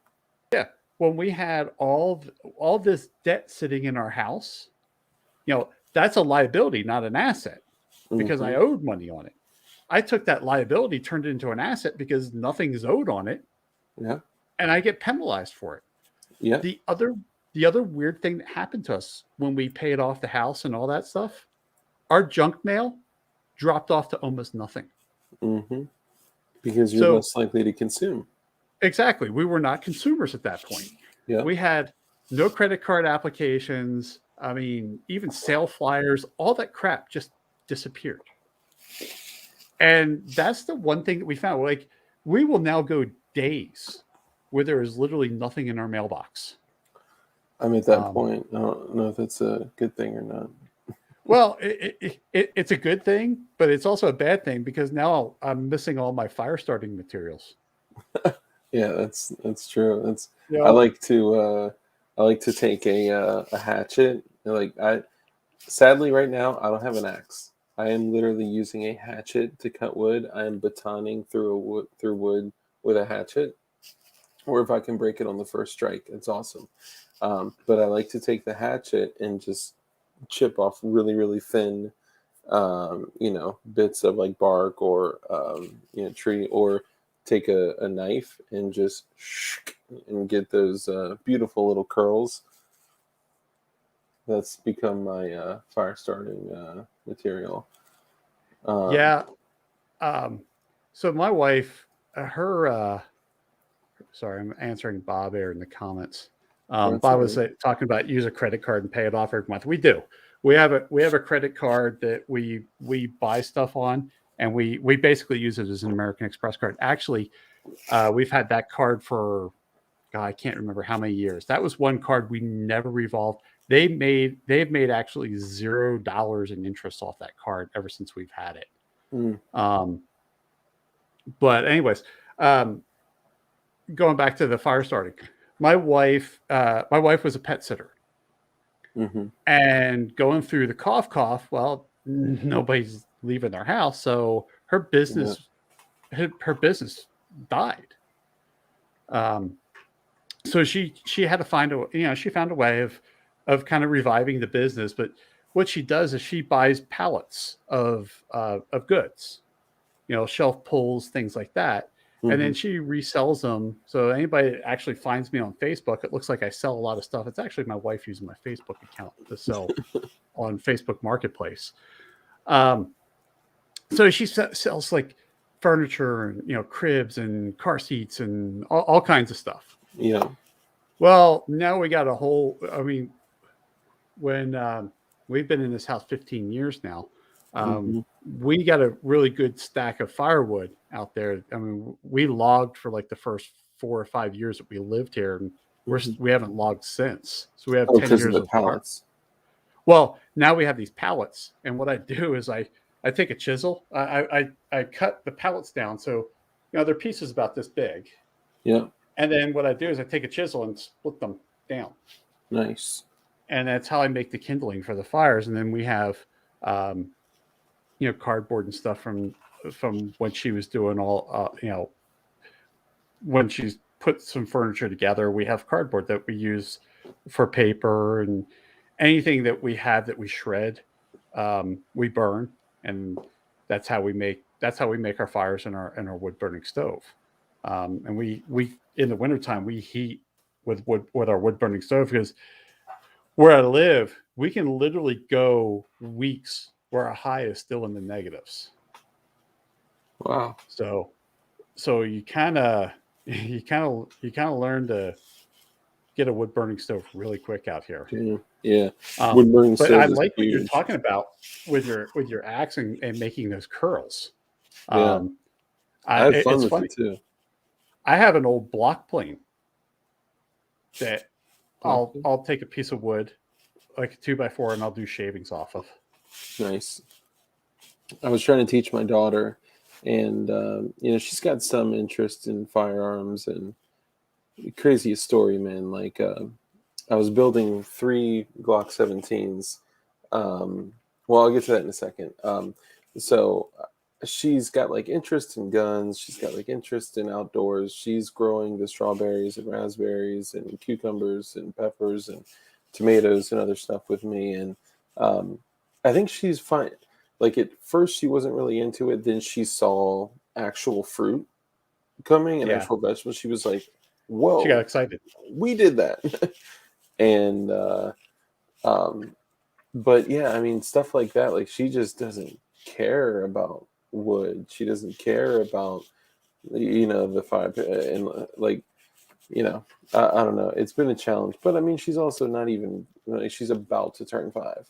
So well, you think about it. That's good that she's where she's at 5. Yeah, I want her to be able to like take a deer and process it without me being there. Like she's gonna need a little bit more time. But crazy thing. Sorry, go ahead. No, I would say that's the thing. It's time. Yeah. I mean, if she's 5 now, she's got a lot of time to learn. Now. Yeah.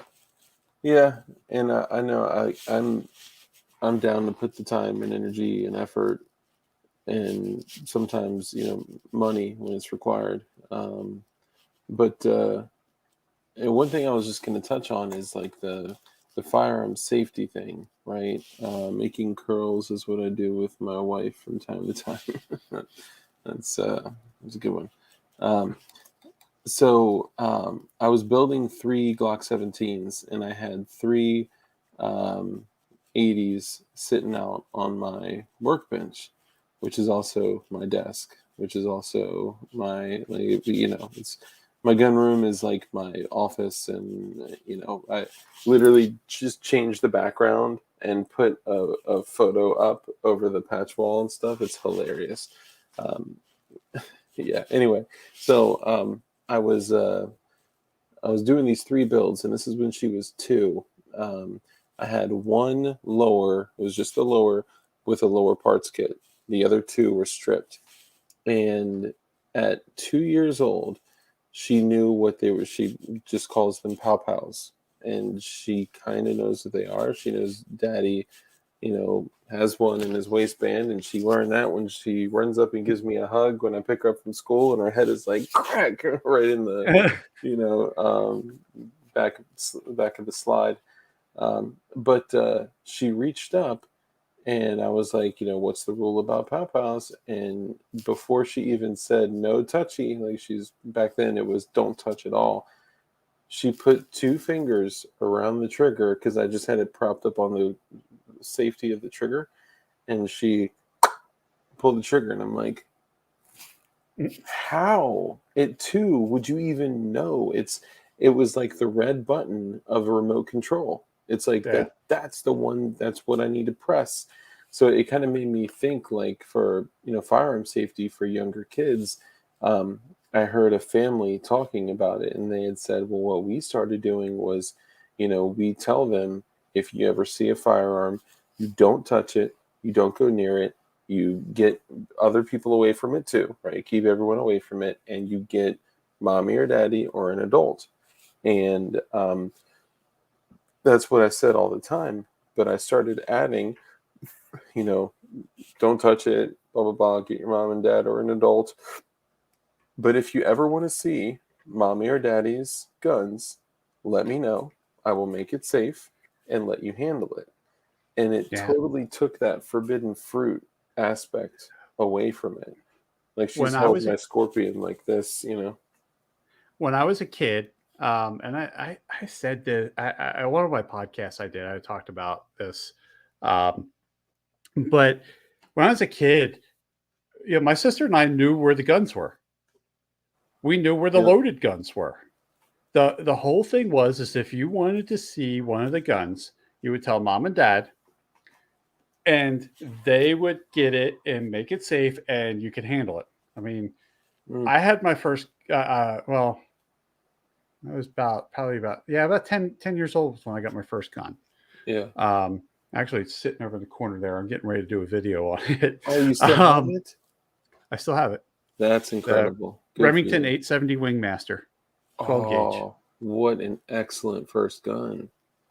Second gun, I already did a video on that one. Is a Winchester model 94, 3030, Wow.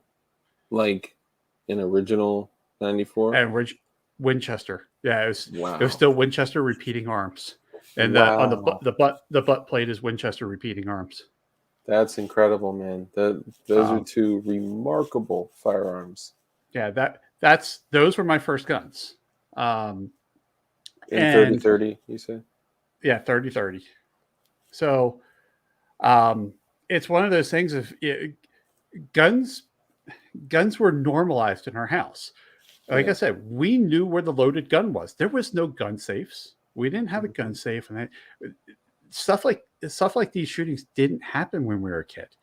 Yeah. Um, I'll tell you that, especially for you with a little one, uh, Mhm. the competition shooter Julie Gollop, she actually has kids' books on gun safety that Mm. she wrote.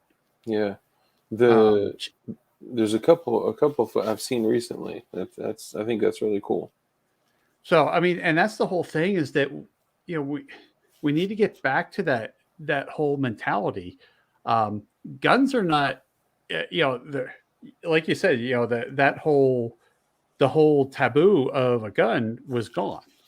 You Yeah. you took that away. Yeah. So now that is all under control now, right? Yeah. I hope. Yeah. Yeah. I mean, it's funny. Logan says, that's exactly the way I deal with my kids in relation to firearms to date. I haven't caught either of my boys ever attempting to touch or play with any of my guns, and there are many in our home. Yeah, it's so true. It takes that forbidden fruit away, that, so it's kind of like this, right? So there's a couple layers to this, but back when Obama was in office, and there was an event that took place, and it was Sierra Hotel. It was a shooting that took place, and when that shooting occurred, um, it was like everything is going to be banned, like yesterday. And I worked in the firearms industry at that time, and I was at an 0702, and I mean, instantly we were selling ARs for over $2,000. When they Oh, would barely move for like $500 to $800 prior to that. And people would come in and be like, you know, I want to buy an AR-15. I'm like, okay, cool. So I take one down, I show them different options, and they're like, I'll get this one. And then I bring them over, do the paperwork, they get approved, and then they're like, cool, can you show me how to use it now? I was like, Yeah. oh God. So It was because they were under the impression that they couldn't have it, shouldn't have it, may not be able to have it in the future. It was the forbidden fruit that drove them to get these items.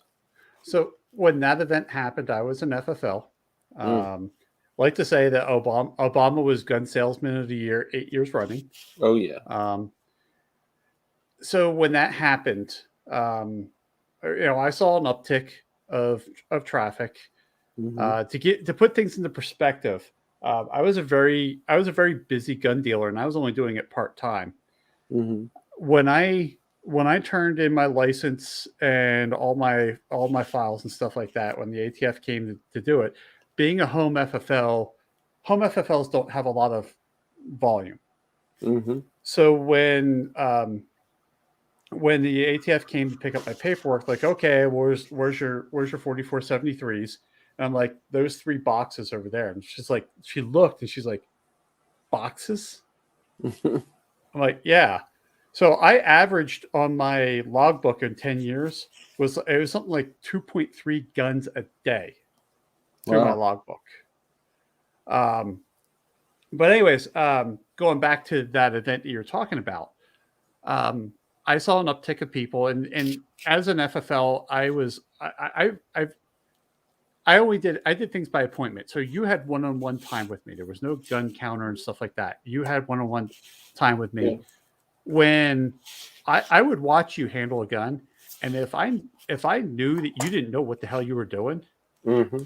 you were not leaving until I knew that you understood what you were doing with that gun. And Yeah. sometimes people are buying guns online and having them shipped, and it's their first gun. That's great. Yeah. I would go through that gun, and I'd make sure that they were safe with that gun before they left. But talking about that event and guns flying off shelves, Yeah. being an FFL, the joke is that on January 1st, whatever you had on your shelf, you would never order again because you found the gun that literally nobody wanted. Mm. Because gun racks were just empty. Yeah. It was hard to get guns. People were buying anything. They didn't care what it was. They were just buying a gun.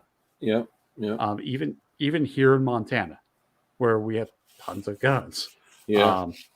But yeah, and that's what FFLs should be doing, and people who work at gun counters, Yeah. they should be there to educate for that safety. So I would get in trouble for doing that. Oh snap! Adam Grubb, what's up, dude? Sorry, really quickly, Adam Grubb. Man, I've been dying to get you on the show for a long time, dude. Good to see you here, brother. Let's definitely keep in touch. Everybody, show Adam some love, man. He's a really good dude. Check out his work. He's working on his music, and he's pretty damn good. But he also has a hell of a story with the Alpha Tango Foxtrots, like a big story, if you guys aren't familiar. But Adam Grubb, good to see you, brother. That I would get in trouble by, so it was in 07, 02. They never, like, I could take demo guns. Well, I don't want to say anything. Let me stop there. They didn't exactly play by the rules, but I think it's because they didn't really know the rules. And I'm still technically an agent of the, I still have a G number and all that. And I would get in trouble for taking down Glocks and showing them how it worked. And, when they're like, hey, I want to buy this ghost connector, I'd be like, okay, cool. Pop it in. Here you go. Give it to him. And my owner would pull me in his office and be like, what are you doing? Like, what do you mean? I just put a connector. He bought a Glock and he bought a connector, so I put it in for him. Don't do that ever again. Okay, why? I said, because we can charge them an hour of shop time to take that back and put the connector. I'm like, what? It's a punch. You had a punch in the pin holder. So I was like, pop, pop. And like, that's how like focused on money they were. Yeah, that connector is easy because all you got to do is you flip that housing over, you put your Glock tool into the opposite side, and just pushes that connector out. Punch You it. just Yeah. slide the next one in and put the guts back in. Yeah. It's that. You see, it's crap like that is why I got an FFL in the first place. There were things that were happening in the industry that just pissed me off. Plus, I've always wanted to be an FFL. It's just one of those things is that when I did my FFL, the whole basis of it was based on customer service. Yeah. I was never going to outsell the big box store down the road. I can't compete because I can't buy that volume. Yeah. But I had a very loyal following because as good as the prices that those big box stores had, they couldn't beat me on customer service. Yeah. Because when you were here, like interaction, that's crazy. Yeah. I mean, that was the whole thing is that I did it by appointment. When you had that appointment, I wouldn't answer the phone. I wouldn't answer an email. I was yours until that transaction was done. Yeah. And that's how I built such a loyal following. I was talking to an FFL that was in northern Delaware on a forum one time, and he was talking about he's having a hard time competing against the big box stores, and I was like, dude, you don't try. You're never going to beat them, because they're buying stuff cheaper than you can buy them from the distributor because they're buying truckloads of them. Yeah. And he goes, okay, so how do you do it? I go, think of it this way. It's guerrilla warfare. Ooh. You take their weaknesses and you make that your strength. Yes. And for me, it was customer service because it's nothing more. Nothing pissed me off more than walking up to a gun counter, and you have a guy, one guy working the counter and 5 customers, and he's trying to bounce through all those customers. He just can't do it. And they're like the biggest dicks. Yeah. It's like you're going to the mechanic shop to get a service done. Like, man, I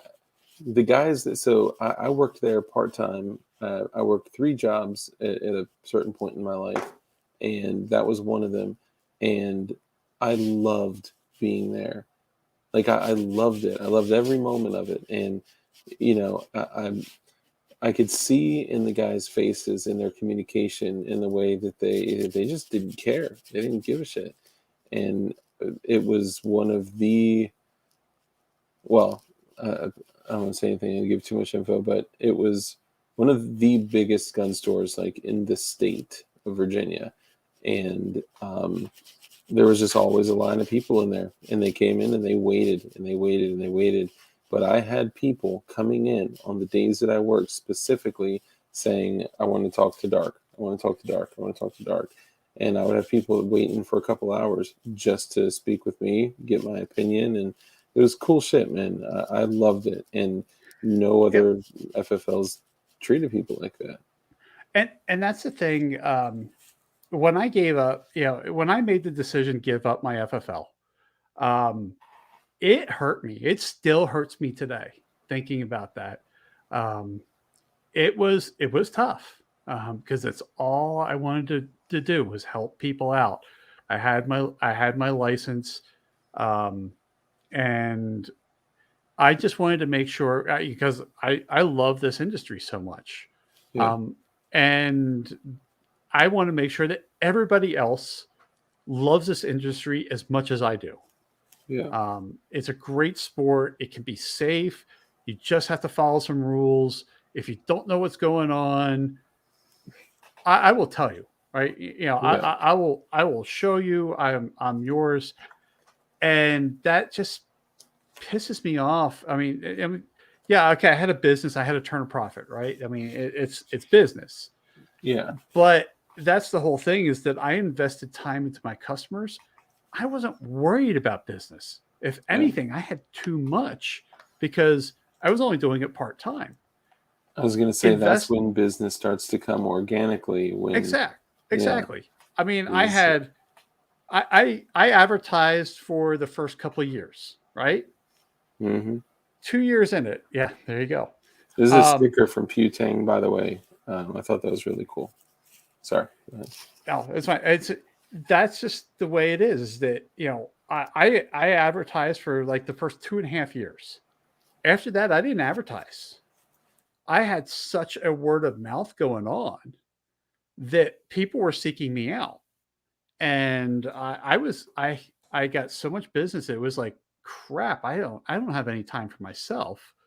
Yeah. People would deal with it. It's like, hey, it's like, okay, I got a day job. Just realized that my day job takes priority over everything because that's what pays the bills. Yeah. And people knew that. They understood it because when they sat down to do their transaction, I was theirs. I scheduled for a transfer. I scheduled an hour. Yeah. And then, which for those of you who don't know, it doesn't take an hour to do a transfer, especially when you have an instant check. But sometimes it took 15 minutes. Sometimes somebody needs some help. It took a half hour because I made sure they understood it. Sometimes the transaction was done in 10 minutes and we sat there and bullshitted for 50. Yep. Yeah. And I mean, there were several households where people left their house and their spouses would be like, "Where are you going?" "I'm going over to Jason's house." And the next thing out of their mouth was, "What did you buy?" And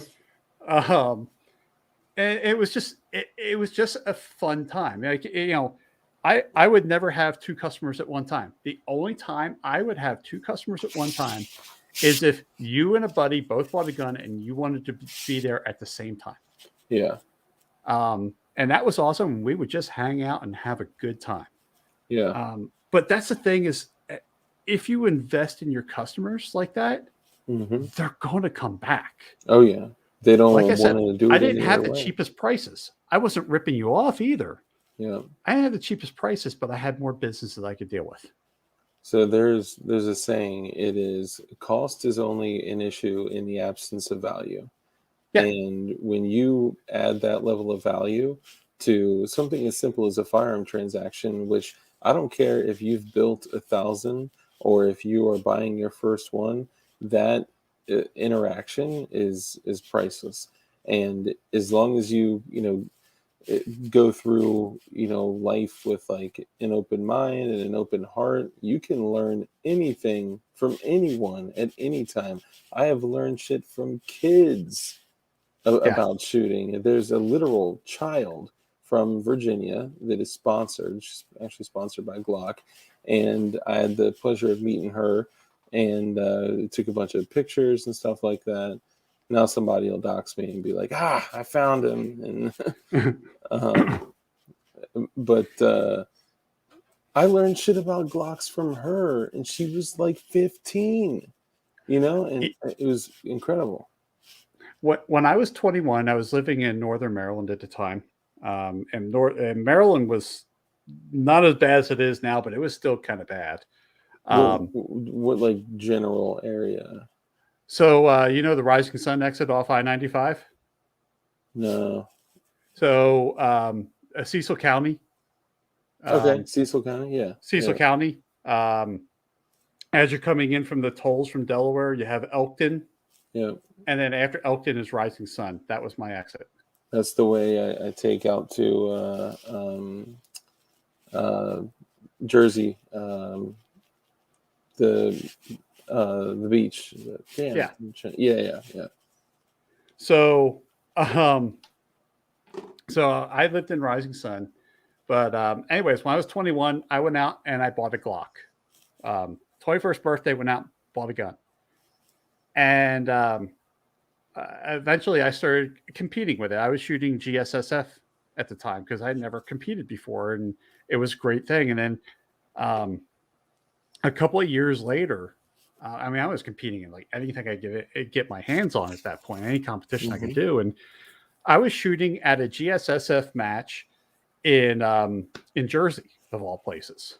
So yes, I drove a gun into New Jersey to compete, and I was having problems with my gun. It was jamming and stuff like that. And I don't know, man. I must have had probably maybe about 100,000 rounds through it at the time, because I was Wow. putting like thousands of rounds a weekend through that gun. Yeah. You know, I was in college, and I had instead of going out and partying, I went out and shot. Not saying I didn't party, but so I was You having shot problems more with than this you Glock.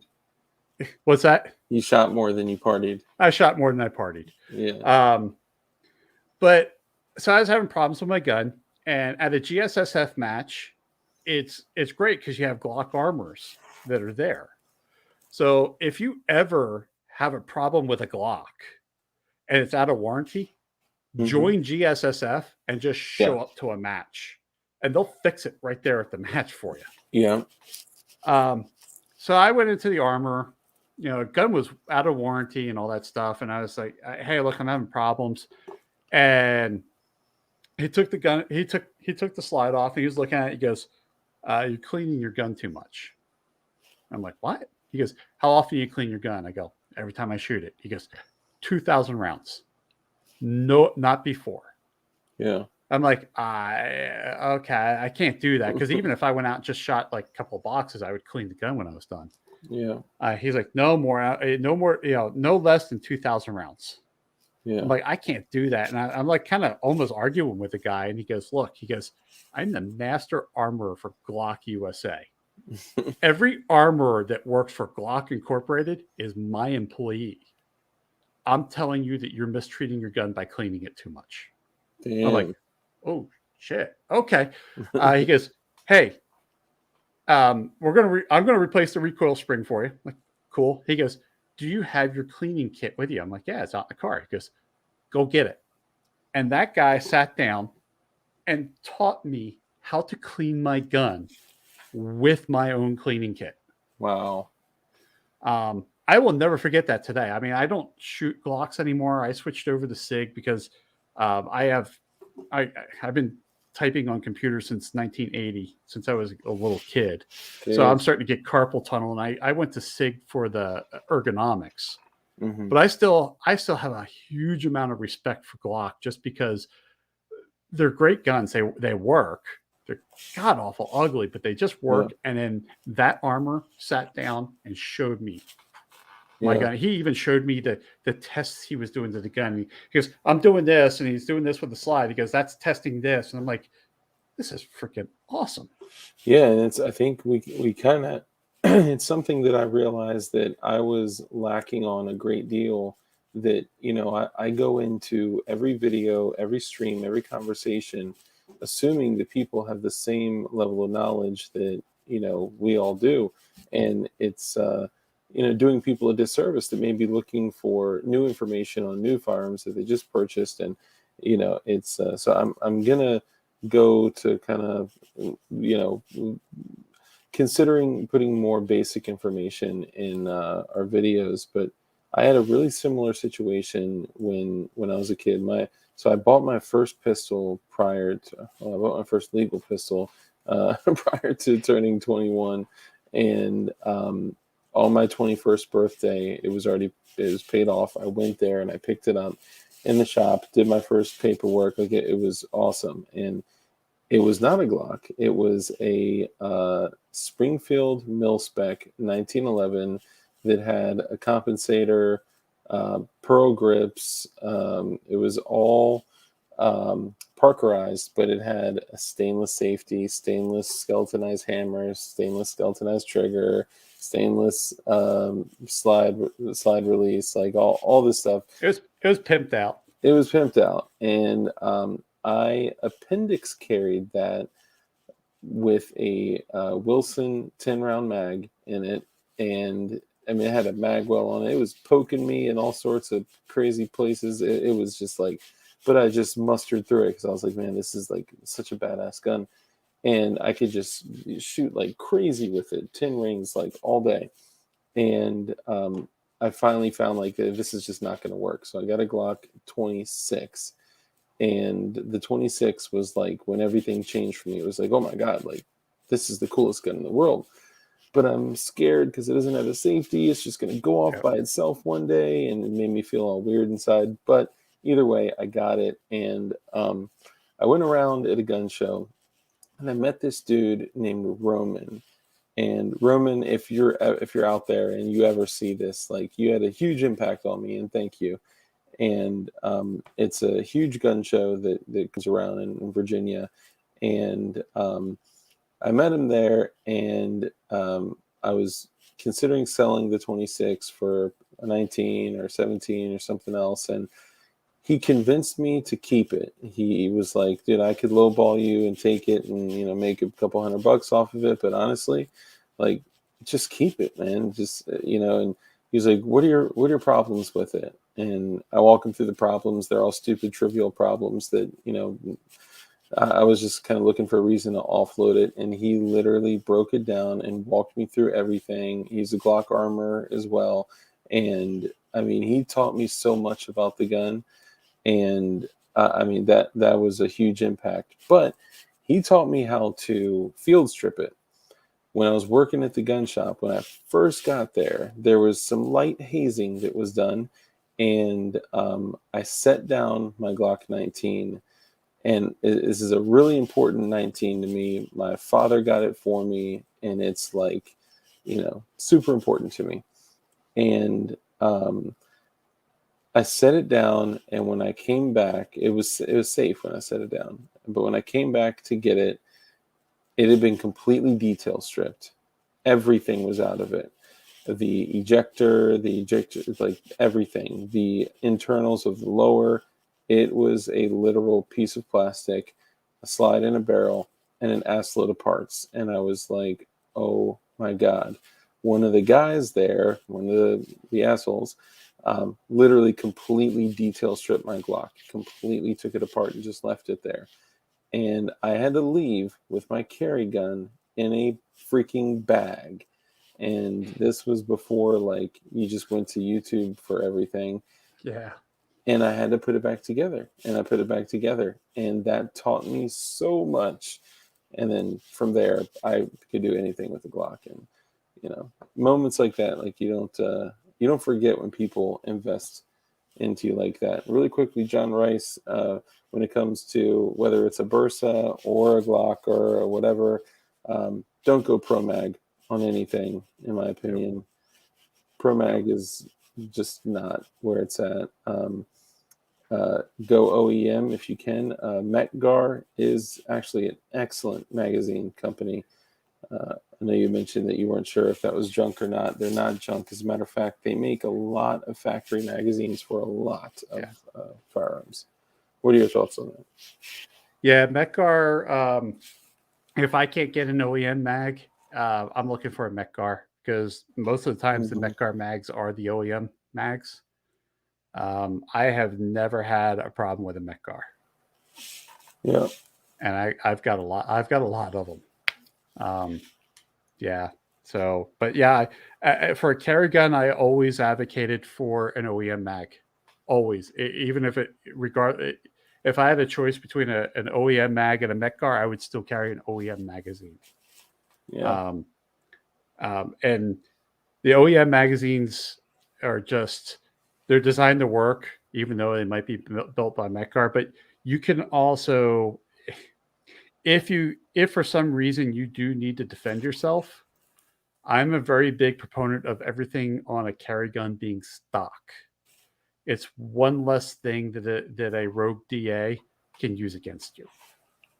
Yeah, I've heard that a lot.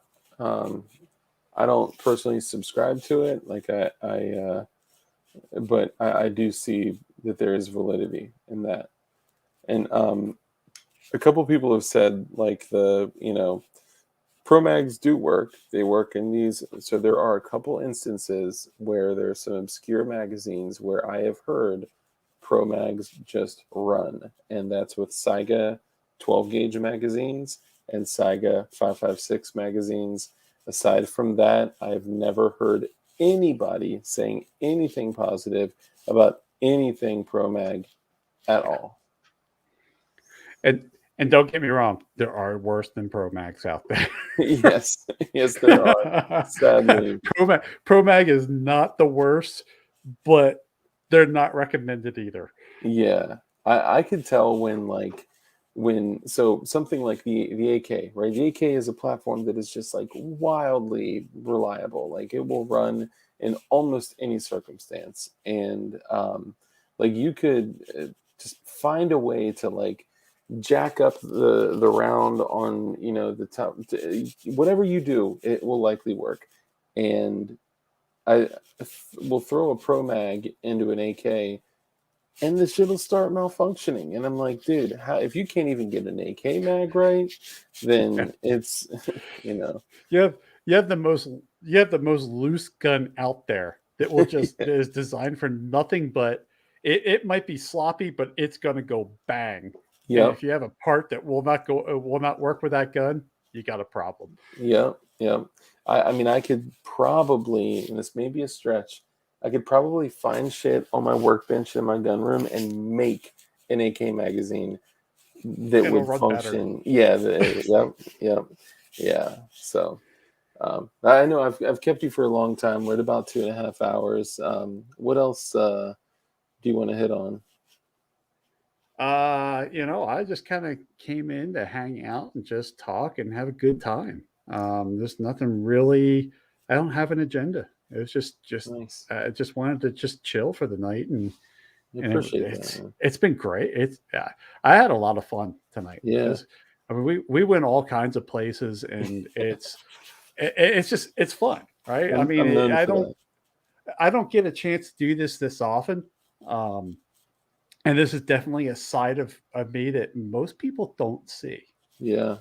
Um, so it's kind of fun. Just and it's not that I'm fake or anything like that. It's just that on some people's shows, you're on a subject and you just kind of stay on that subject. Yeah. Um, that's why when we were talking before, you're like, "Hey, what do you want to cover?" I'm like, "Whatever, wherever the conversation goes, I'm good with it." Yeah. Yeah, and that's so funny because like I'd mentioned like when I saw you on other shows, I could tell it's like there's more to this dude than than what he's saying, and not like you're keeping anything. You're just I'm just being respectful of somebody else's podcast. yeah, yeah, and I think I mean I like that about you. I can tell you seem to be a person of integrity. You seem to be just a good guy that cares about the world and the country and. I got you fooled, don't I? Yeah, you got me. But that's the funniest thing is like every time when we do the show, it's like we always go the craziest of places. Like it's you know it's just a conversation. And I had a guy that makes these really really cool and obscure, and I'll plug him just because he makes really good shit. Want to help his business. I'll plug his Instagram before we go, but he makes these things called fingernails. And I saw this random picture where he was sitting with all these things in his hands, and they were just like these like claw like nails that were like Wolverine hands.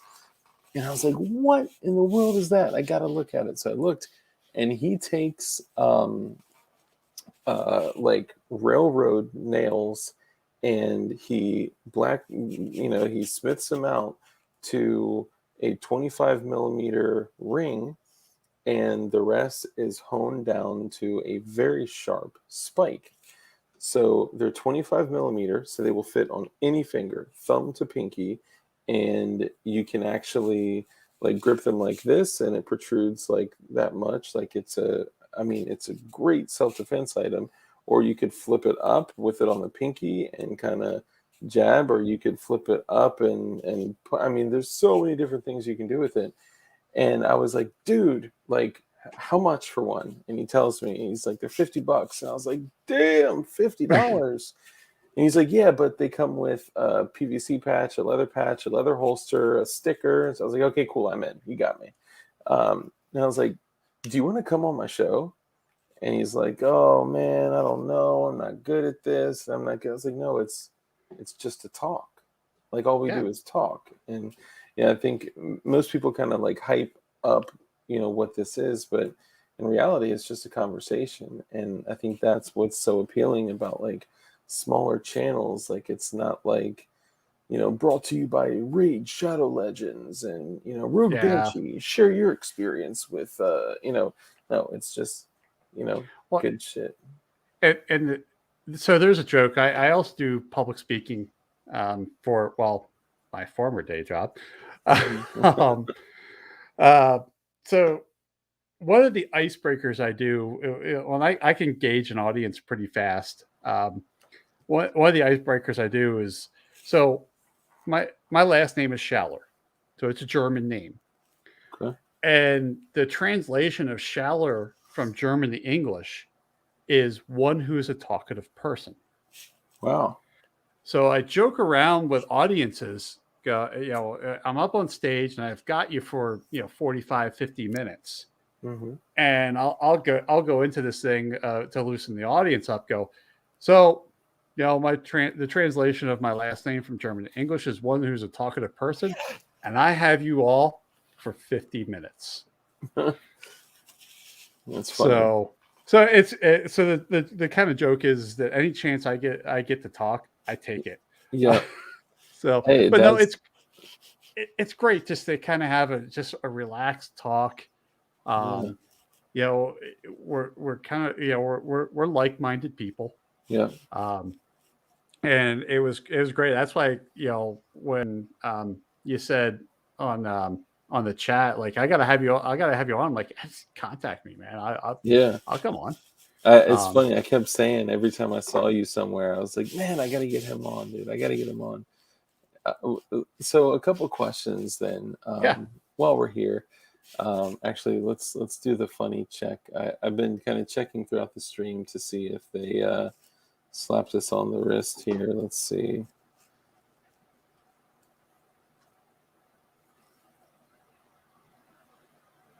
Wow, they have not.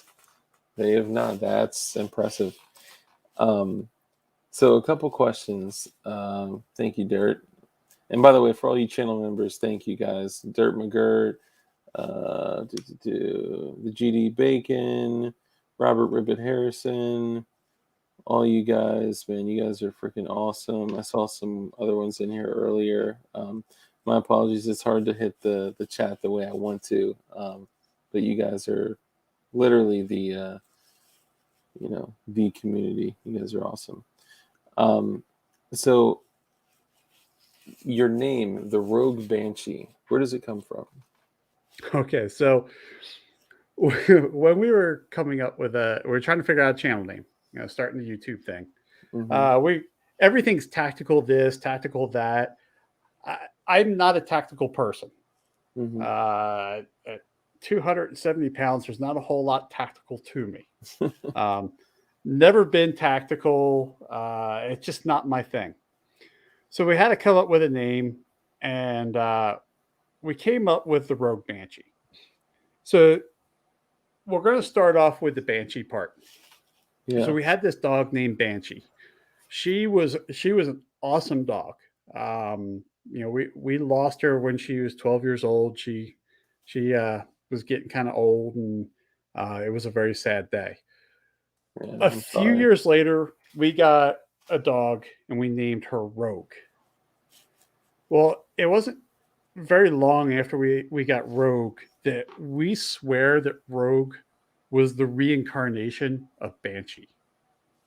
Mm, So we came up with a name, the name the Rogue Banshee, and it was just kind of really just paying homage to a great dog that we had and a great dog that we have now. yeah, that's incredible, man. That's just the thought of like seeing the same behavior and mannerisms, and it's kind of She creepy in a way. it kind of is. It's so funny because like when we take her out to we take the dogs out to the park to run them and stuff like that. The way she runs is the exact same too. It's kind of creepy when we do it, but it's kind of great because it's almost like we get to relive our life with Banshee. Yeah. And it's sometimes it's so funny because we were at the park like gosh, I think it was about 2 weeks ago. We were running the dogs, and Rogue came over. Like Banshee, we used to play what is called throw with Banshee, not catch, throw. You take the tennis ball, you throw it. She runs after it, grabs it, brings it about halfway to you, drops it, and then just walks off. Well, what's weird is that Rogue does the exact same thing. Wow. And then my wife looked down at her because Rogue was sitting there and she's all wagging and all that, so she's all happy. And then my wife looked at Rogue and she goes, "Banshee's in there somewhere, isn't she?" And Rogue kind of stood up and started jumping up on my wife. Wow. So it's just that's how weird this situation is. Dang. That's I mean, crazy. she even even jumps up on my wife's lap and lays down because Banshee would get up and just kind of drop on you. Rogue does the exact same way, getting up in her lap. Yeah. Damn, Adam, I'm sorry to hear about your dog too. He says, "I'm sorry to hear about your dog. I know it's hard. I just lost my dog, Boo, the day Eddie Van Halen died." Oh, that sucks. Sorry, man.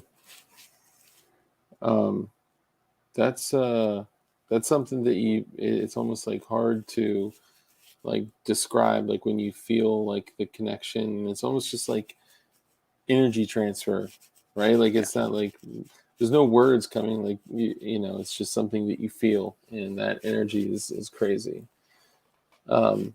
Here's another question I have. It's an odd question, but I think that it kind of opens up like to like who a person is with everything the way it is right now in our world and in the country. Like what fear do you have, or what keeps you up at night, or what I don't know. So I do cybersecurity for a day job, and that's what pays the bills. And there's a lot of crap that keeps me up at night, just on that. I remember years ago in training, we had talked about the concept of cyber attacks going kinetic.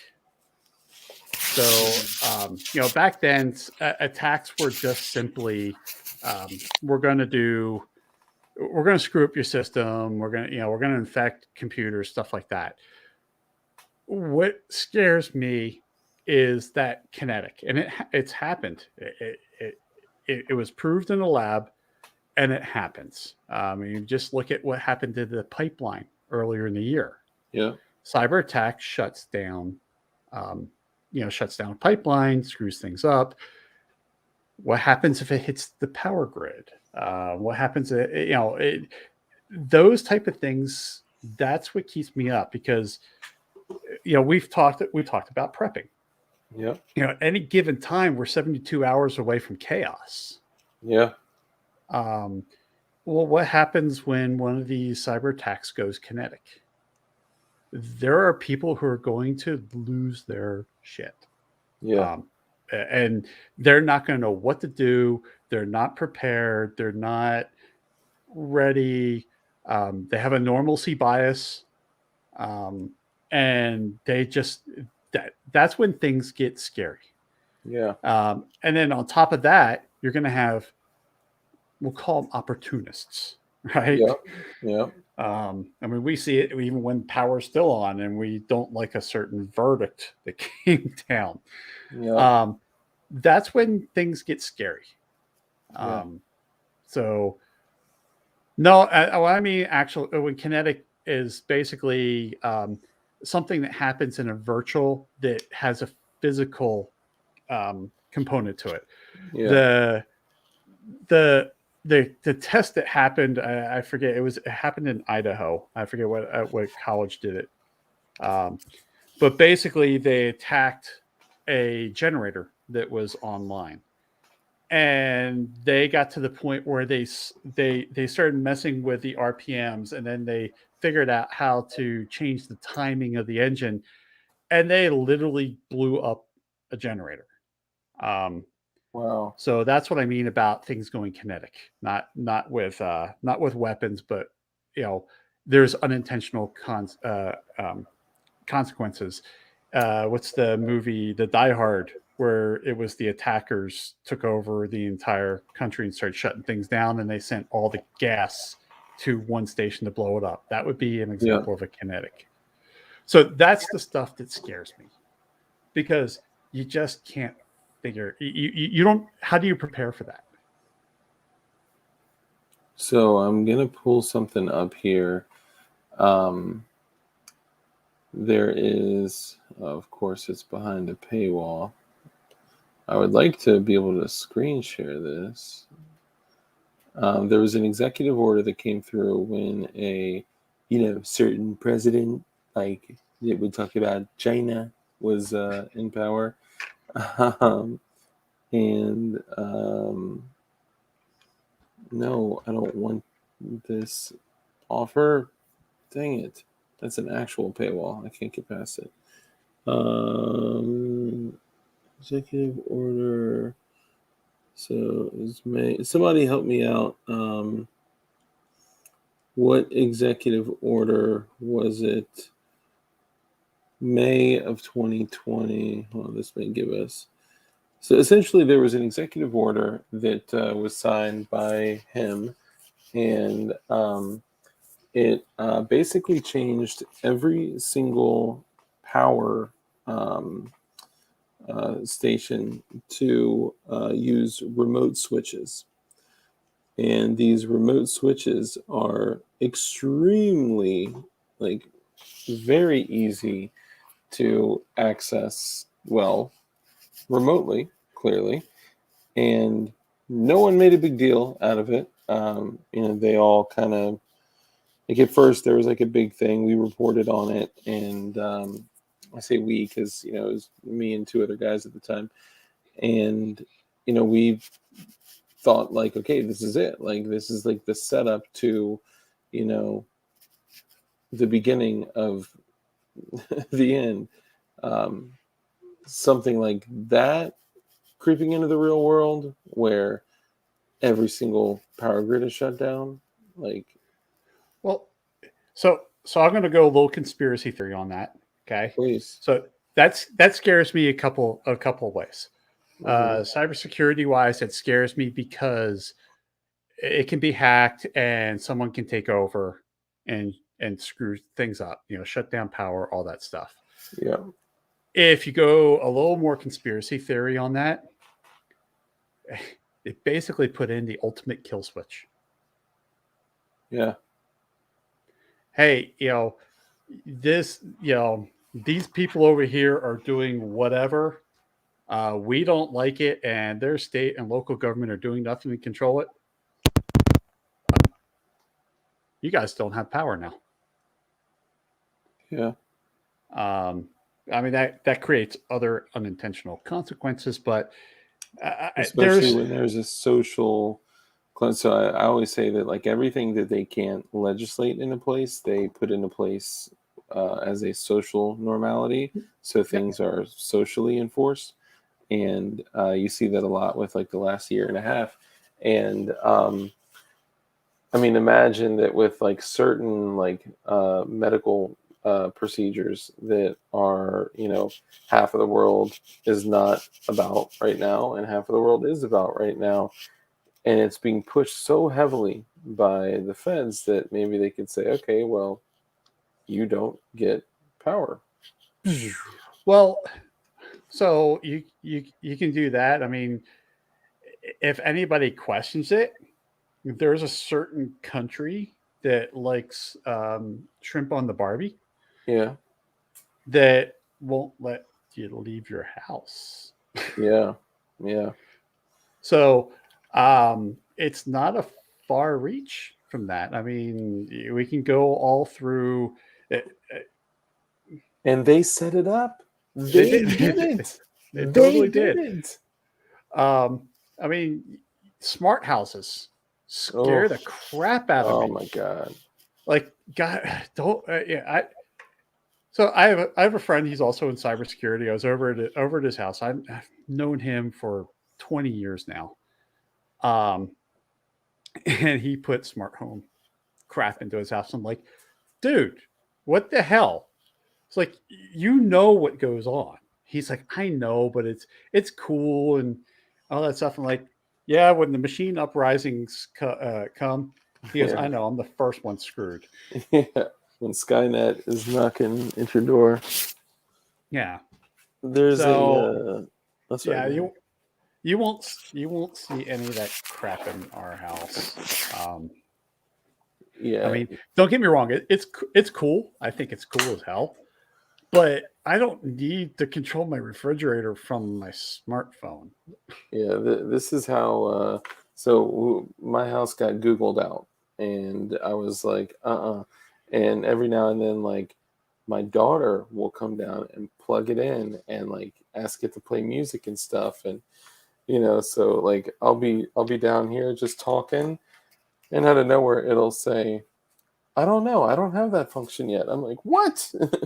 So, So did you hear about the Alexa? I guess it was maybe 4 years ago, maybe 4 or 5 years ago, where uh, it was somewhere outside Seattle. It may have been even just over the border into Oregon. A husband and wife had Alexa, mhm. and they're talking, and Alexa called a friend of theirs, and the friend was hearing their conversation. Mm. Um, and he called he called them and he goes, "You need to unplug. You need to unplug Alexa." And they're like, "What?" And he goes, "It called me. I was listening to you and your husband talk." And they're like, Oh "No, no, no." And then he goes, "Yeah, you guys were talking about redoing the hardwood floors in your living room." And they're like, the next day they ripped all that crap out. man, I so in my last, and that's terrifying. In my last job, I had a very high profile job. I personally reviewed all the financials of the organization, the like a lot of decisions that were made, signed every check, like, and it's not like that shit doesn't matter. Like, but the reason I'm saying that is because like it could be beneficial for some people to get information from my office at times, and I went into one of the employees, we'll call them. They're all contractors, but one of the offices, and I saw that his Alexa had the red ring on it, and we all had Alexas all throughout like the entire organization, and I was like, "What's the red light mean?" He's like, "It means it's muted." I was like, "Oh well, that's gotta be inconvenient. That takes away from the whole voice activation thing. You got to walk over and unmute it to say something. But then you could have just run." He was like, "Well, no, I do it because there's times where I just like let it ride or whatever. But you can spy on people with these." And I was like, "What? How so?" He was like, "Yeah, grab your phone. You could do a drop in, and as long as the volume is low enough to not hear the little bloop, like, you can Yeah. drop in on anyone's Alexa and listen to them." And within 2 weeks of that, I heard him talking about sensitive information that he only would have known about had he been listening in my office. So it was like a widely known thing that anyone could just drop in on my Alexa and listen to private meetings. I'm meeting with like nearly 220 people in this company. And like, so yeah, even not even like the like bad spying on you, like Yeah. just your fellow person Well, can spy well, on you and listen. the company that I used to work for, we came out of we moved down to the first floor of the building that we were in, and what they did is they to save money they did a completely open floor plan, where basically our desk was a table, and they had just had all these tables, and I was very much against that. Number one, it's noisy as hell, and number two is that, you know, being in cybersecurity, I'm talking to people about some very sensitive things Of course. about their company. I don't need everybody else hearing that, Yeah. yet alone when I'm sitting there billing them over $300 an hour for my time, and then they can't hear me because of all the noise around. But you get that whole, um, you know, sensitive conversation thing, right? So Mhm. even if it's not, you know, even if they drop in on you, you could be having a sensitive conversation that other people do not need to know about. Yeah. Yeah. So, um, yeah, this stuff is scary as hell. You know, I know of a story that we talk about in cybersecurity a lot about back when the smart homes first came in, and this guy put in like the old smart door lock, and it was tied into Siri. And you know, Mhm. he'd pick up his iPhone and go, "Hey Siri, unlock the door," and he's talking to his next door neighbor about this. Well, his next door neighbor does physical security, right? So he's a physical Oh. security hacker. So when the guy went to work, he went over to his house and he was standing there. And he noticed that there was an iPad sitting right there next to the couch, and the window was slightly open. My God. So he yells in. He goes, "Hey Siri, unlock the door." Door unlocks. Oh my God. "Hey Siri, lock the door." Door locks. So he's like, "Okay, cool." The guy comes home. He goes, "Hey, check this out. I just hacked your system." And he goes, "How did you do it?" He pulls out his iPhone. He goes, Mhm. "Hey Siri, unlock the door." The door unlocks. And he's like, "How the hell did you get your phone on my system?" And he goes, "No, the iPad's sitting right there, and your window's open. It's actually your iPad's actually hearing me through your window." Yeah. Jesus, that's crazy, man. Here's the best way that I could put it. There's a meme and it says, "People in the '60s, I better not say that or the government will wiretap my house. People today, hey, wiretap. Do you have any recipes for pancakes?" It's so true. It is. I mean, and that's the whole thing is those things are listening all the time. Yeah. And as much as they say, "Oh, well, it's just listening for keywords."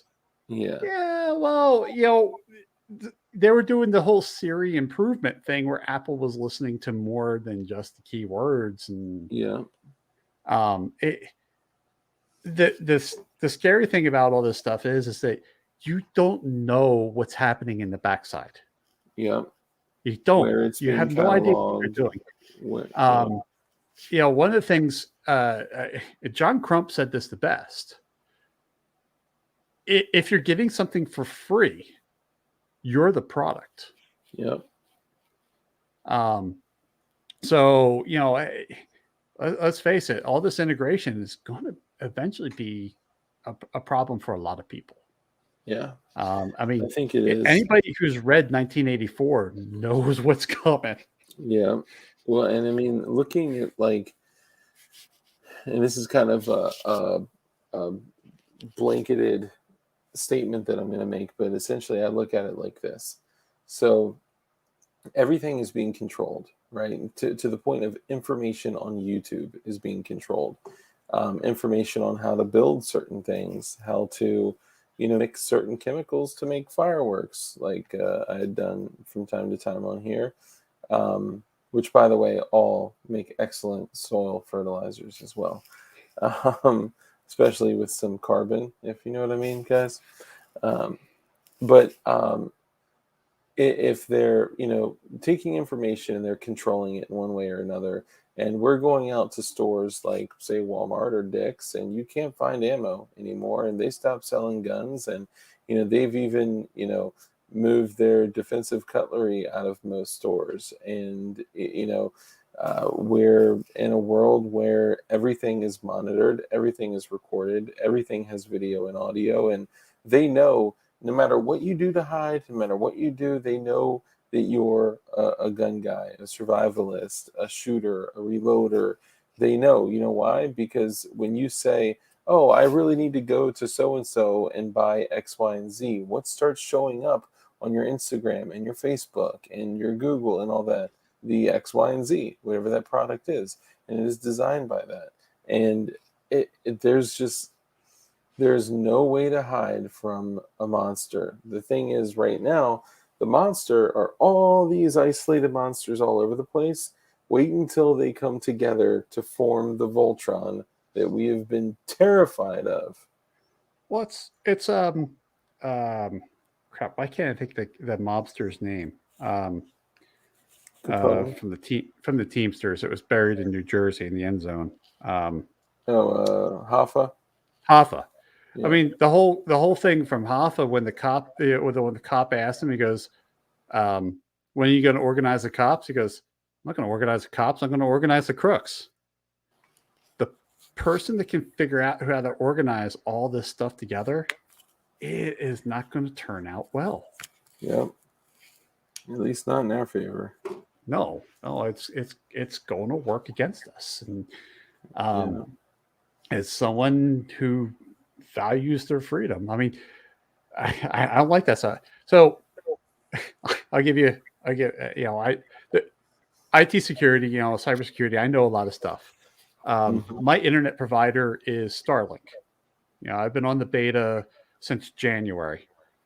I Oh, had a you weren't problem. kidding. You actually have Starlink. I thought, I am like, talking to you on it right now. Um, dang. so I had a problem with my web page. I moved hosting providers for the Rogue Banshee, Hmm. and I was having problems. There was slowness and things like that. And I was working through, um, working through their tech support, Hmm. and I got an engineer that I'm working with he's out of Seattle, and he's an actual SpaceX employee, and because they finally got an IT guy to tell them about this problem who knows everything, right? Hmm. Because they're giving me the old stuff. I'm like, no, this is bullshit. This is what's happening, and I'm giving them all the evidence. And I went like right to tier 3 support really fast. So if I'm talking to the guy, and he goes, "Do you have a VPN?" And I'm like, "Cybersecurity person, of course I have a VPN." Yeah. He goes, "Have you tried your connection to your web server through the VPN?" I'm like, "No, but yeah, I can do that for you." And all the problems went away. So Hmm. it's basically telling them they have a routing problem. Well, I'm sitting there going, yeah, it couldn't be that you knew I had a VPN, not because I'm an IT guy or a cybersecurity guy, but because Hmm. you're watching the traffic that's coming off of my off of my thing, and you're just seeing nothing but encrypted traffic coming out. Mm. So, I mean, Yikes. you realize that even your ISP is spying on you. Yeah. um, they know what you're doing. Yeah. Well, I think so. When I was doxxed not too long ago, and the person that did it was just out to get me in every way possible, very malicious, and they could have been more malicious with it, but they didn't, and not all the information was correct because I've been very very careful about my identity and all that, and it finally hit me that I think like the only thing that is tied to that address is an old internet service provider that's still active, and I think they found me by my internet service provider. Now, sadly, if they were to go to that home, they would not only not find me, but they would meet people there that are possibly even more dangerous than me. So be careful. um, Well, let's just say I have to go there once a month to collect my mail. Okay, I'll say that. it's funny is that at my former job they gave us a company credit card for expenses. Well, Hmm.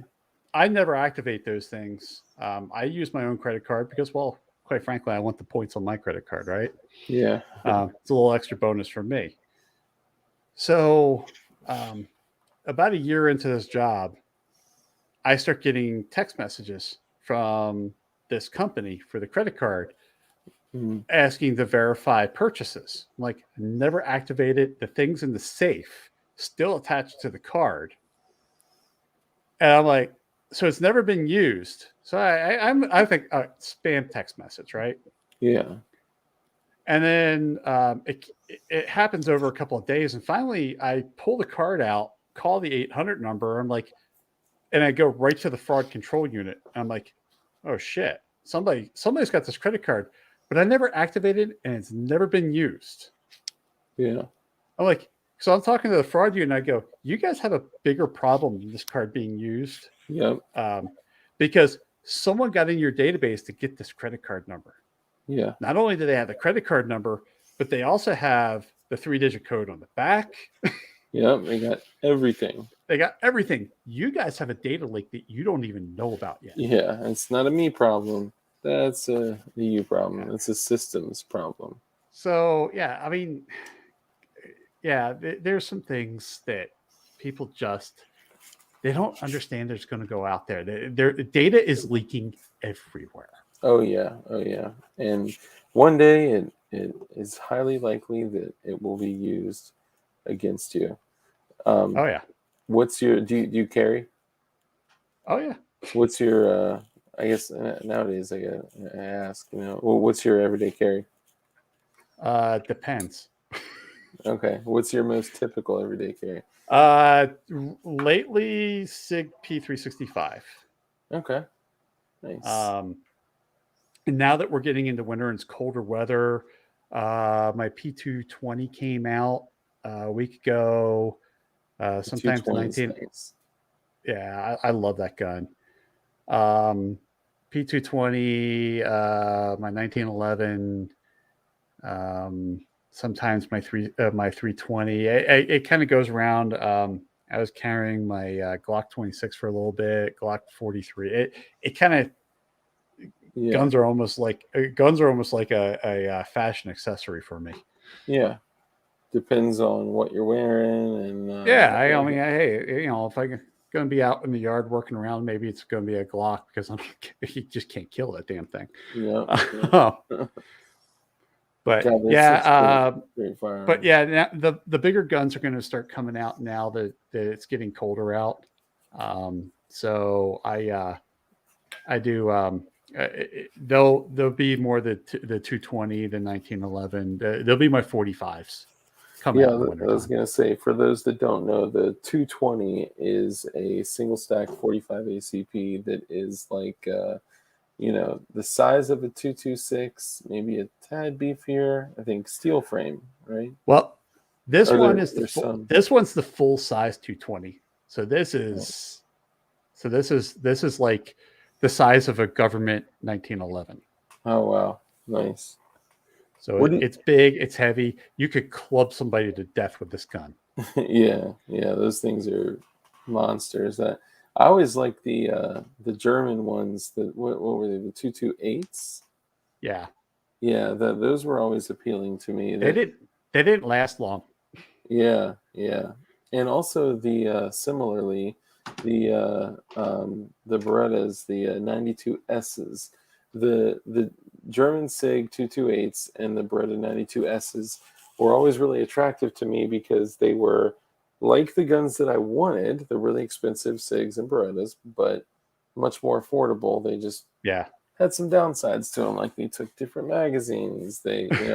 But I do know the only SIG I have is a over $2,000 SBR, and I've never purchased a SIG handgun until and I obviously won't show anything crazy, but until I went to my boys at JSD. This is a non-firearm modular grip. I finally have a 320 kit to build out, and I'm kind of excited. I need a drill press. I don't have a drill press, and don't start super chatting for my drill press fund, because I'm not going to be able to get a drill press in this gun room with a folding table workbench. Well, if you go to do that P320, you got questions, let me know. Have you done one yet? Yeah, I was like one of the first ones to do Jordan's peak Really? every toy. Yeah, got a whole Oh, video on dude. it and everything. Do you think I Um, could get through it with hand rotary tools? um, They're encouraging me to do it because they want me to admit failure and say, okay, I'll do it on drill press. you, I did mine on a drill press. Okay. Um, I I will tell you that that chassis he built, it has got to be some of the hardest damn steel that I've ever drilled. Wow. Um, so Yeah. even when you're doing a drill press, make sure that you got some cutting oil to Yeah. cool that Yeah. bit down. It is that is hard ass stuff. Yeah. Um, but yeah, it's funny because even right before I jumped on with you earlier this evening, Uh-huh. I was actually on a phone call with another YouTuber that was having problems building his Did he Mup do it One. on a mill by any chance? I don't know if he did. He was having problems getting his parts kit in, so I don't New know how England? he did it. Huh? Mr. New England? Yes, Yeah, yes. yeah. So we, yeah, him and I have been in conversation about it, and he did his on a mill. Well, he kind of has access to that. Yeah, right. I'm like, shit. I'm not. I could make a mill out of my hand drill if I really Yeah. went, but no, I mean, nothing is gonna have the. I need to do it on the drill press, and I could get one for $200, but I'm not set up to have one down here. And I don't have a garage right now. I don't have it's just the situation that I'm in. I got to do what I can with what I have. Um, but I so badly want to build it, and I know when I saw his holes, I could tell he was going to have fitment issues. I could tell he was going to, have some challenges. And I told him, I was like, Well, dude, sand it, polish it. Like you got to, the I bits that all of us don't, pay attention to, to, you know, yeah, it's but no, I put my video on YouTube like 3 years ago of how to do a Mup One. what? Yeah, No shit. yeah. Wait, is it So, the? Oh, welcome, Daniel. Come out in PLA. but yeah, it's but yeah, if you got questions on it, let me know. Yeah, Um, I will. I've even built one that was a manual safety P320. Ooh, interesting. Yeah, Because there's only one place that you can get the little butterfly cut for the manual safety, okay. and Where's that place? he currently moved to Tennessee from California. Oh wow. Um, Yeah. but Yeah. yeah, he's the only one that will modify a P320, either a MUP one that hasn't been built or an actual SIG. Yeah. He'll put the cut in for the manual safety.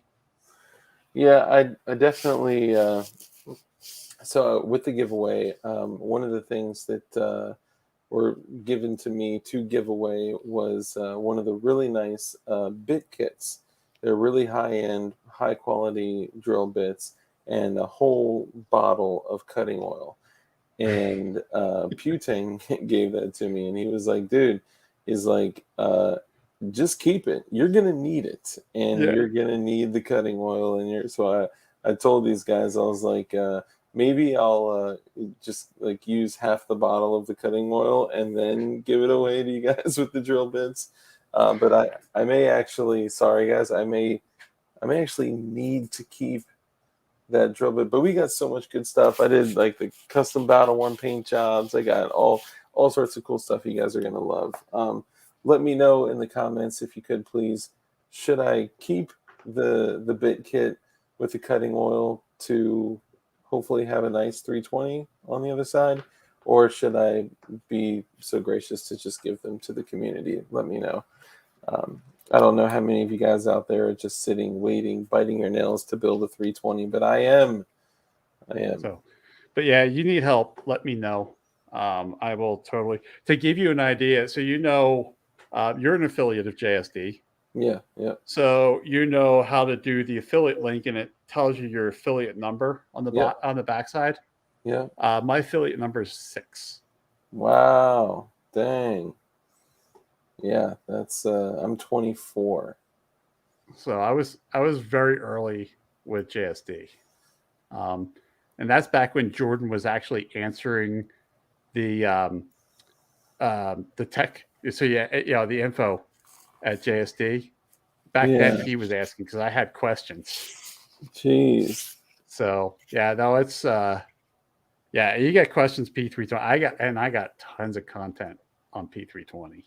Damn. Yeah, I'm My first video ever on the YouTube channel was on the P320. On damn. how to strip that thing down. Yeah, it looks way more complicated than what I'm used to So with other firearms. so a lot of people think that the P320 is complicated. Mm-hmm. It actually isn't. Um, Okay. I mean, it's more complicated than a Glock. Don't get me wrong. A Glock is a very simple gun to work on. Yeah. A P320 looks intimidating, but it really is not. Once you understand how they work, it's Yeah. not that hard. It's not that hard to understand and get through. Yeah, I've gotten Um, through a little bit of the mechanics of it, just kind of watching people assemble the fire control group just or go watch. Just go. I hate to, so I'm gonna plug my channel. Just go watch my videos. yeah, hell yeah, plug So it, shit, so yeah, if you've never watched one of my gunsmithing videos, yeah, I will actually the thing that pissed me off about stuff, and this is how I did my channel is, somebody's putting a gun together and it's like, okay, we're going to take the sear and put it in, and you can't see what the hell they're oh doing. god, drives me So crazy. I actually have still photos of, this is this is what this thing looks like. Yeah, This is what you're looking at. Then another still, this is the part you're going to have. yeah, You'll see me put it in, and this is another still photo of, this is what it looks like now that you put the part into the gun. man, that's super helpful. I the thing that drove me nuts and made me so I'm a firm believer in not blowing money on a bunch of stupid shit just to build stuff. And I did a video. It's right around the time that all this 80% stuff is going crazy, where these channels are getting flagged and striked. And I don't know if you heard. Did you hear about the NBC News thing Yeah, with the yeah. guy Oh, come on. Joshua Eaton? Yeah, I I talked to figure. Crump. You think I Yeah, don't know that one? you got to. Yeah, this guy Joshua Eaton. Apparently, he was. Well, I won't say anything defaming, but you guys in the comments, let me know what Joshua was eating. Um, if you've seen the video with him and Ralph. Actually, whoever has the funniest comment and wittiest creative comment, I will pick something off of my workbench here and send it to you. Um, so I made this video of a 26 P80 that I built out, and I was like, I'm going to do this only using the drill bits provided, like only the tools provided by, the 80% company, um, and files, punches, and no, I'm sorry, files, sanding paper, or sandpaper, and an X-Acto knife. And that's all I'm going to do. I'm going to build it out like that. And I wanted to show That's funny. people. I have that exacto knife. Oh, really? That's literally my exacto knife. That's crazy. You must be Red and everything. wow. Yeah, I'm a really cheap Walmart shopper. So all my files are the same. Like, well, this may actually be an X-Acto brand one, but it's funny because it matches all my cheap ass Walmart tools. So like my little $3 file set, and they got all like, I'm so surprised. I've only broken one of the files, but You know what? There you go. your tool game is There's like Crazy. There's my Oh, Harbor Freight files. nice. Well, you gotta Good. remember, I was in FFL too, so all this stuff is what I collected when I was in FFL working on guns. Yeah, that's true. Were you in 07 or just in 02? No, I was a one. A one? Okay, so just Standard gunsmith, yeah. FFL. No, sorry. God, no, I can't. Yeah, because 02 was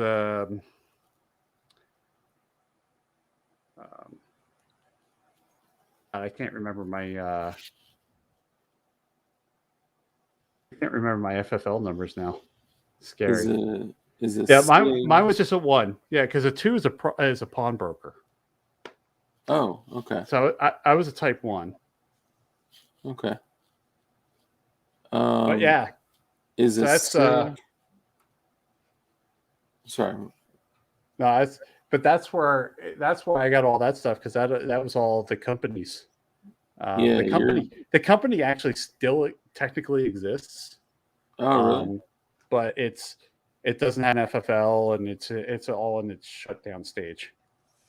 Maybe we can pay for that SOT and bring it back to life one day. Yeah, it's funny because a lot of people ask me about doing SOT, and I told them all the same thing. Everybody asked me that. I told them all the same thing. I will get an SOT, but you're going to pay the tax stamp every year for it, and you're going to give me a shop that's not attached to my house. Yeah. That Because the problem you have when you go that route is your inspectors with a type one with a type one, it's an announced inspection, right? They schedule it. Yeah. Throw an SOT on there, rules change. Hmm. And then having it tied to your residence, your entire property is open to inspection. And any place in the property that could house the smallest part of the smallest is open for inspection. Yeah. It's an interesting area. Well, there was actually a question first before I move on to the hilarious comments. Come Out in PLA, which I love that name, says, is a SIG worse than a Mark IV to work on? A Mark IV. A Mark IV what? He's probably referring Ruger? to the Ruger 2245s. To tell you the truth, I haven't worked on a Mark IV. And what was the SIG that he was asking about? I think he was just asking, is a SIG like maybe a 320? I think because he was referring to how difficult the like 16 gauge hardened steel modular lower was to get through. So it's not that 320s or SIGs are difficult to work on or maintain. It's just that actually building them from different percentages can be more challenging. Yeah. If you're talking, like if we're going to talk about 80%, which I know he's not asking, easiest build is a Glock. Yeah. SIGs, the P320 is in the middle. 1911 is your hardest. Yeah. Anything 1911 is you're like kind of you got to know what you're doing. And my first gun build was 1911. Oh wow. But you see, a lot of people in the previous YouTuber that we were talking about included, they don't like the 320. I think they just don't understand the gun. I mean, I've had that thing apart so many times. I know them inside out, backwards, and forwards. I don't think the 320 is a very difficult gun to work on. Mm-hmm. The thing that I don't like about the 320 is the sear springs. There's two sear springs. Okay. In the second generation of the sear, they kind of solved the problem where the sear springs, there's two little pins that come down off the sear, and then you snap your springs in. on the Yeah. first generation of the Sear, there was no pins, and you had to put a dab of grease on there, like weightlifting grease, and stick the pins in there and use the grease just to hold, or stick the springs on there and use the grease to hold the springs as you're installing it. That sucked. Interesting. But in the second generation, and the one thing, as much as I like SIGs, the one thing that totally pisses me off about SIG has a very agile development process. So in computer speak is, we get things done, and then we work on the next version, and then we work on the next version. And we start doing our improvements after we get, we rush to get the thing done. P320 and P365 was exactly that. They got it done. Yeah. And then SIG they don't even hide this. They don't have a problem that they have a 5th and 6th generation 2 years later. Yeah. They're like, we're just making changes. Well, engineer it right to begin with. Yeah. So they're always making changes. Yeah, they're always making changes. So it's like, what SIG do you have? It's like, was your SIG in the recall? Was it made between May of? Yeah, I mean, there's I can visually see whether it was done or not, because I know what I'm looking for. But it's just like, guys, just maybe do a little more testing. Now, the 320 drop fire, okay, nobody would have predicted that one because no one dropped a gun that way. Yeah, it happened. They kind of got a little squirrely about it, but then eventually fixed the problem. Yeah. There's been some talks about more drop fires, but nothing ever came out about them. Yeah. So I don't know. I think SIG is a little fast to market. Yeah, I'd agree.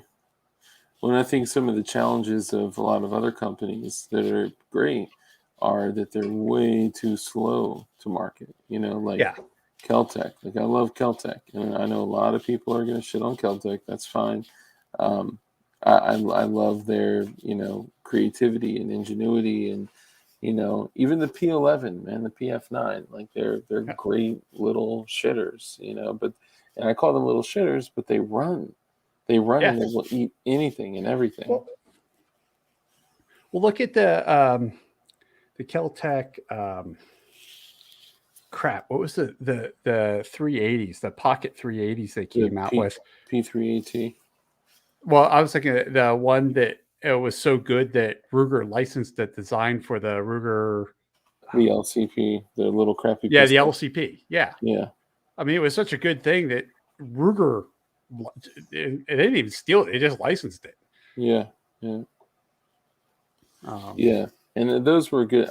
I've never had a Keltec P3AT break on me. I have had a Ruger LCP, which does stand for Little Crappy Pistol, break on me. See, what's even worse is I skipped the LCP. We went the TARS 738 route. Okay.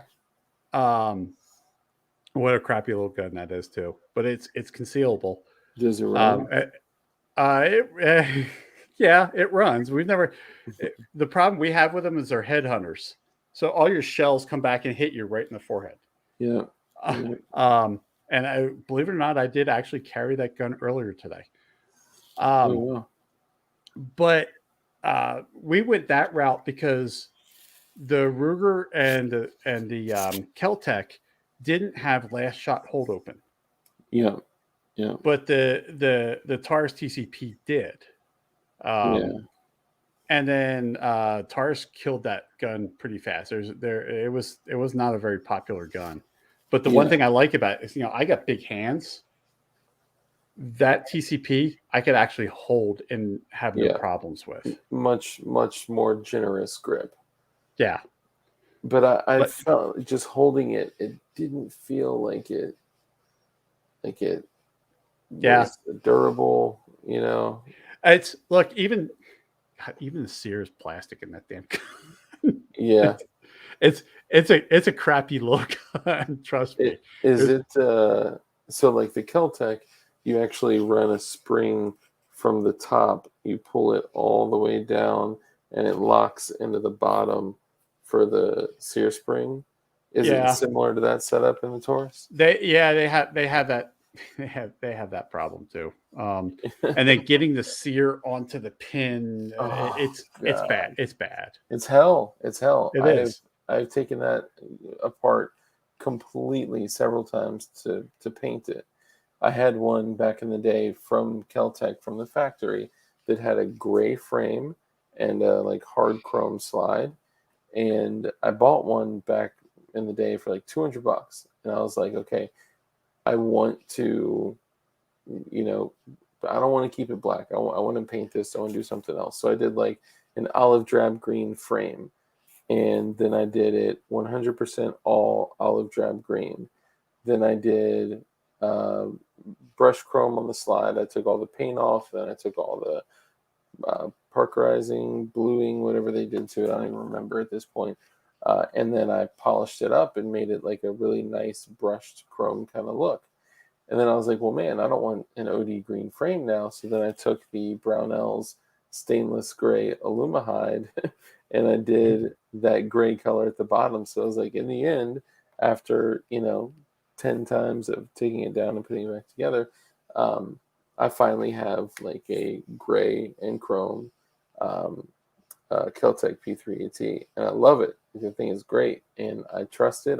I carried that exclusively because I had to wear a suit every single day, and I could really only pull off a pocket carry.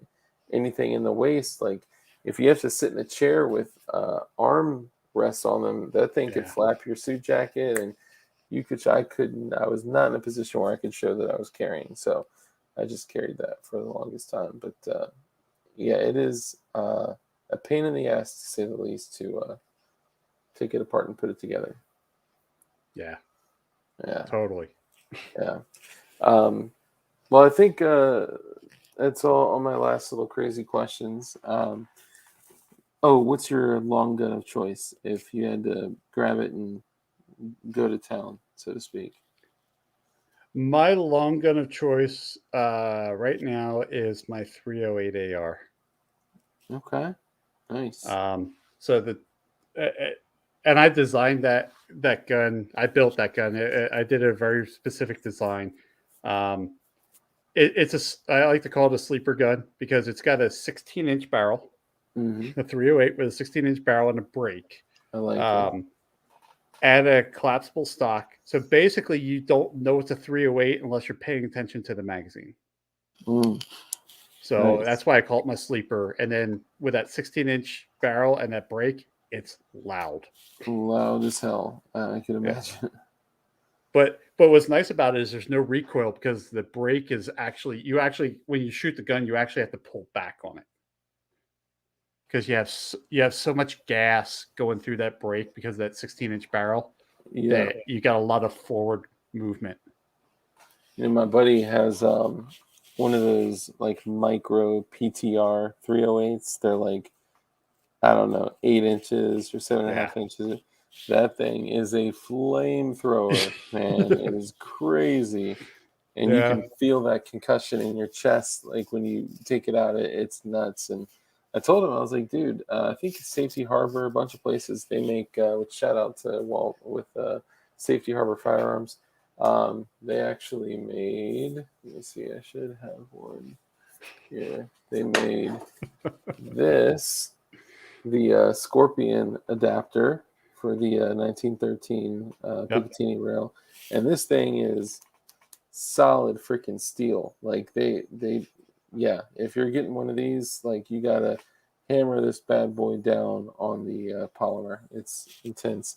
And I love my freaking Scorpion.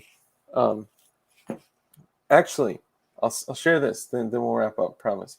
Um, John Crump and I and Flying Rich were all on an Instagram live last night.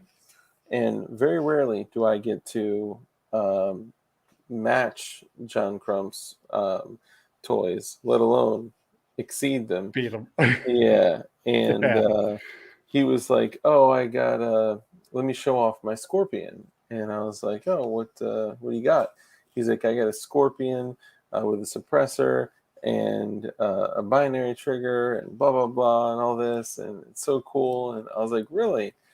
Went to the safe, took out my Scorpion with the suppressor, the binary trigger, and I was like, yeah, but I got a cool sticker here, I got a cool grip here, I got, it was cool. But anyway, let me go back to these comments real quick where people were saying, and Adam Grubb, I really do appreciate you coming in, man. It was cool to have you here. All you guys, man. Dustin, I know you already left. Thank you, brother. CRS is the only SOT I've ever seen not show or build a machine gun. Well, it's because he technically, though he's an agent of the manufacturer, he doesn't hold a license. It's a family business, but they've done some demo guns and stuff like that. Let me see, where did the comments go?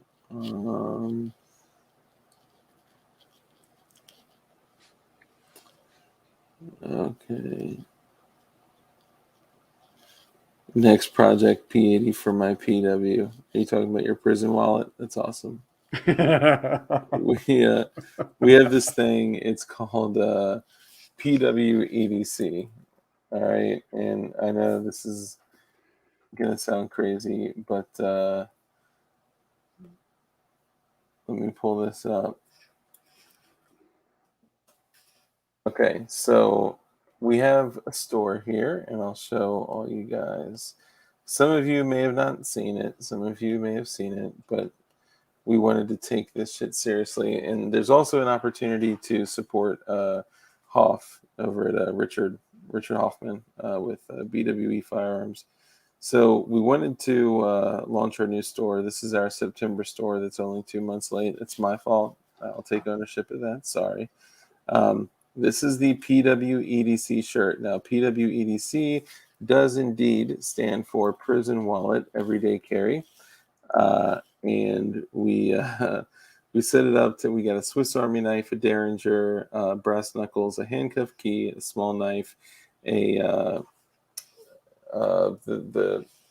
CIA necklace. Forgot what they're called, but the things that you Yeah. choke people Piano with. wire. Yeah, it's called like a Garand something. I don't know. My actual lighter. This is my Sport Brand took my lighter that I have used to light all those crazy things that I make on the channel from time to time. I got it here somewhere, but dang it, I don't know.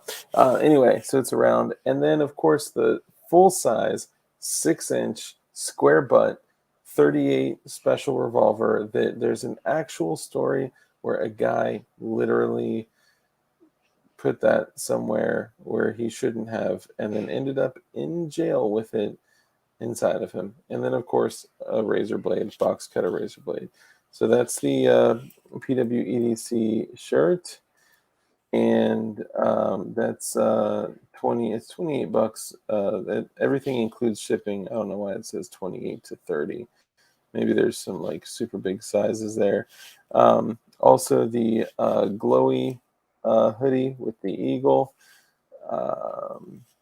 $42 shipped, and the Rhodesian camo. Okay, so this, we wanted to get like a Rhodesian loadout outfit, so we have a pullover Rhodesian camo hoodie with James Reeves shorts, little tiny adorable shorts.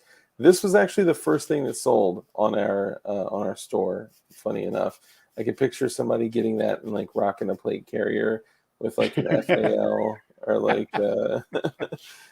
something crazy like an FAL or whatever. Now, you guys know I like to make my sticks, so we took again my lighter and a quarter stick, and there's nothing more appropriate and professional than wearing a shirt that says "Wanna bang?" ?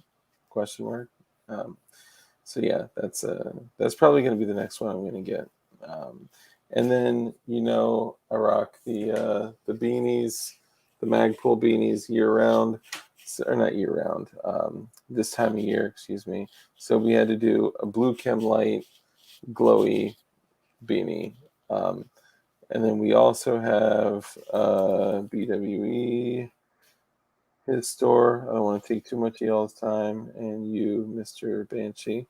But we have the BWE firearms with the Americanized Florida and his Katsar Uzi, very custom. It may even be a one-of-one Uzi.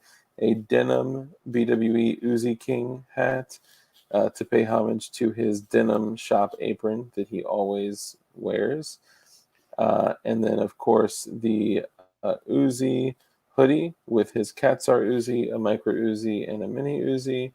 And so Hoff has cancer, as I'm sure you're aware of.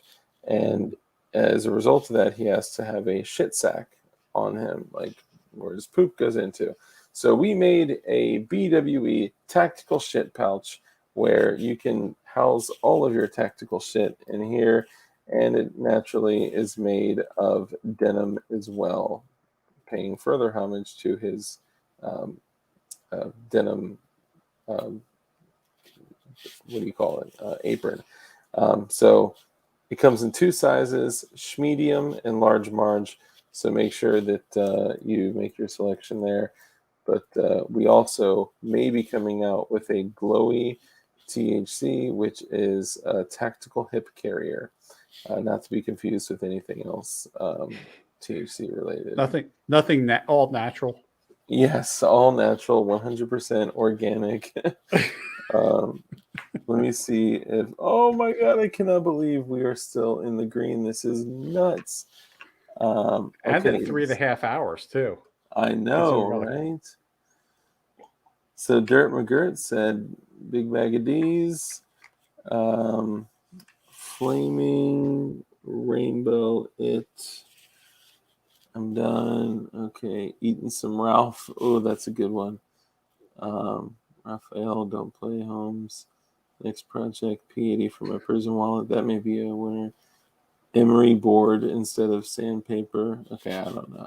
I missed that. Ralph, you know what it is. Eating, it's a trap.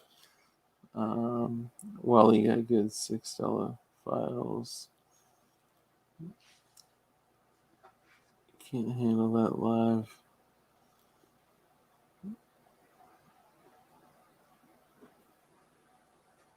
Oh, that's all we got. All right. I gave so much more. Like I thought you guys would just really bring something to the table on this, but that's okay. So Rogue Banshee, we give every single guest the opportunity to name the stream. So you get to name this stream, whatever you want to call it, anything in the world, whatever your little heart desires. I'm gonna steal something from Logan Curl that he just asked you a question. Oh my God! I think we're gonna call the stream "Assless Chaps." Yes, I love it. If there was any hope in staying green, it is now gone. We're going assless chaps on this. Hell yeah. Okay, cool.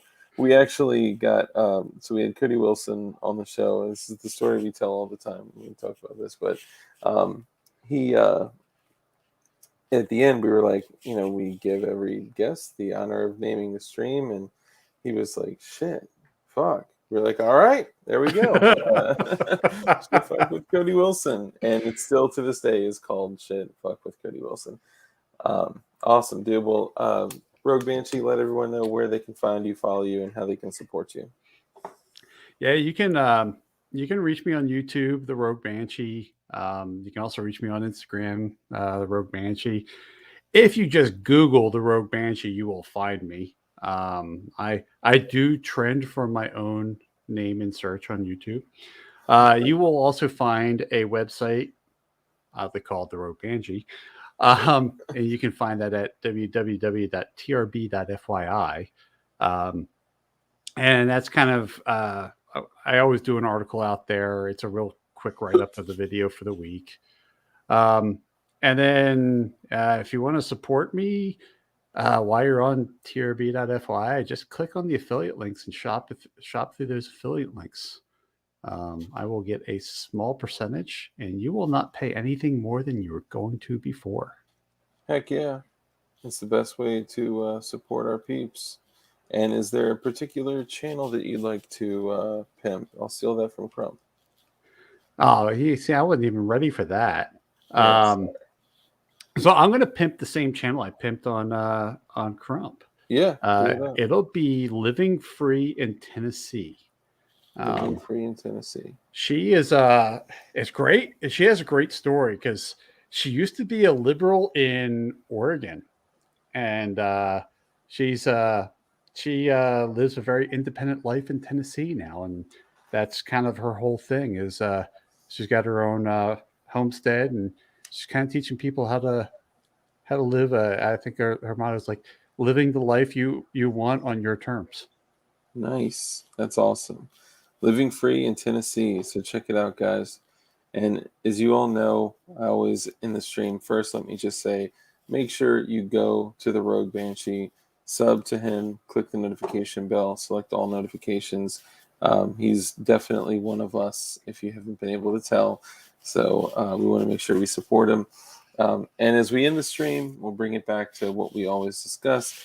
On my little rant at the very end, I always say, be kind. Right? It costs you nothing and can net you just so much in the end. Be kind and just be a good person. Live a life of care, contribution, compassion, contribute to others, and make it very high on your list of priorities to become as skilled in violence as you possibly can be.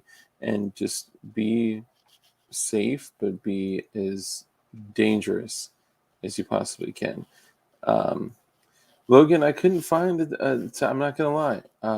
I did not find a top comment.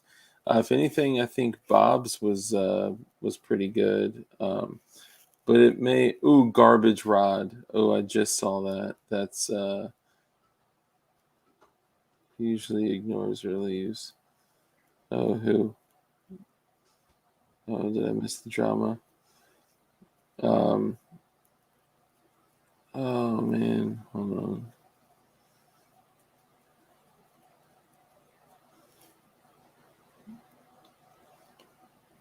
You know what? Logan may get this one. Oh, that's tough. That's a tough one. I'll tell you what. I'll flip a coin and then I'll post a video exclusively just for this because I want to be fair to you guys. But we got to end the stream because we're 3 hours and 40 something minutes into it. So it's we were not worthy. No. It's not that. I'll make sure there will be a video. It'll be a short, and I'll publish it soon. I'm literally gonna like flip a coin or something. But thank you all. Just remember, be safe, be dangerous. Appreciate all you guys. And thanks for tuning in. We'll see y'all next time. Bye, guys.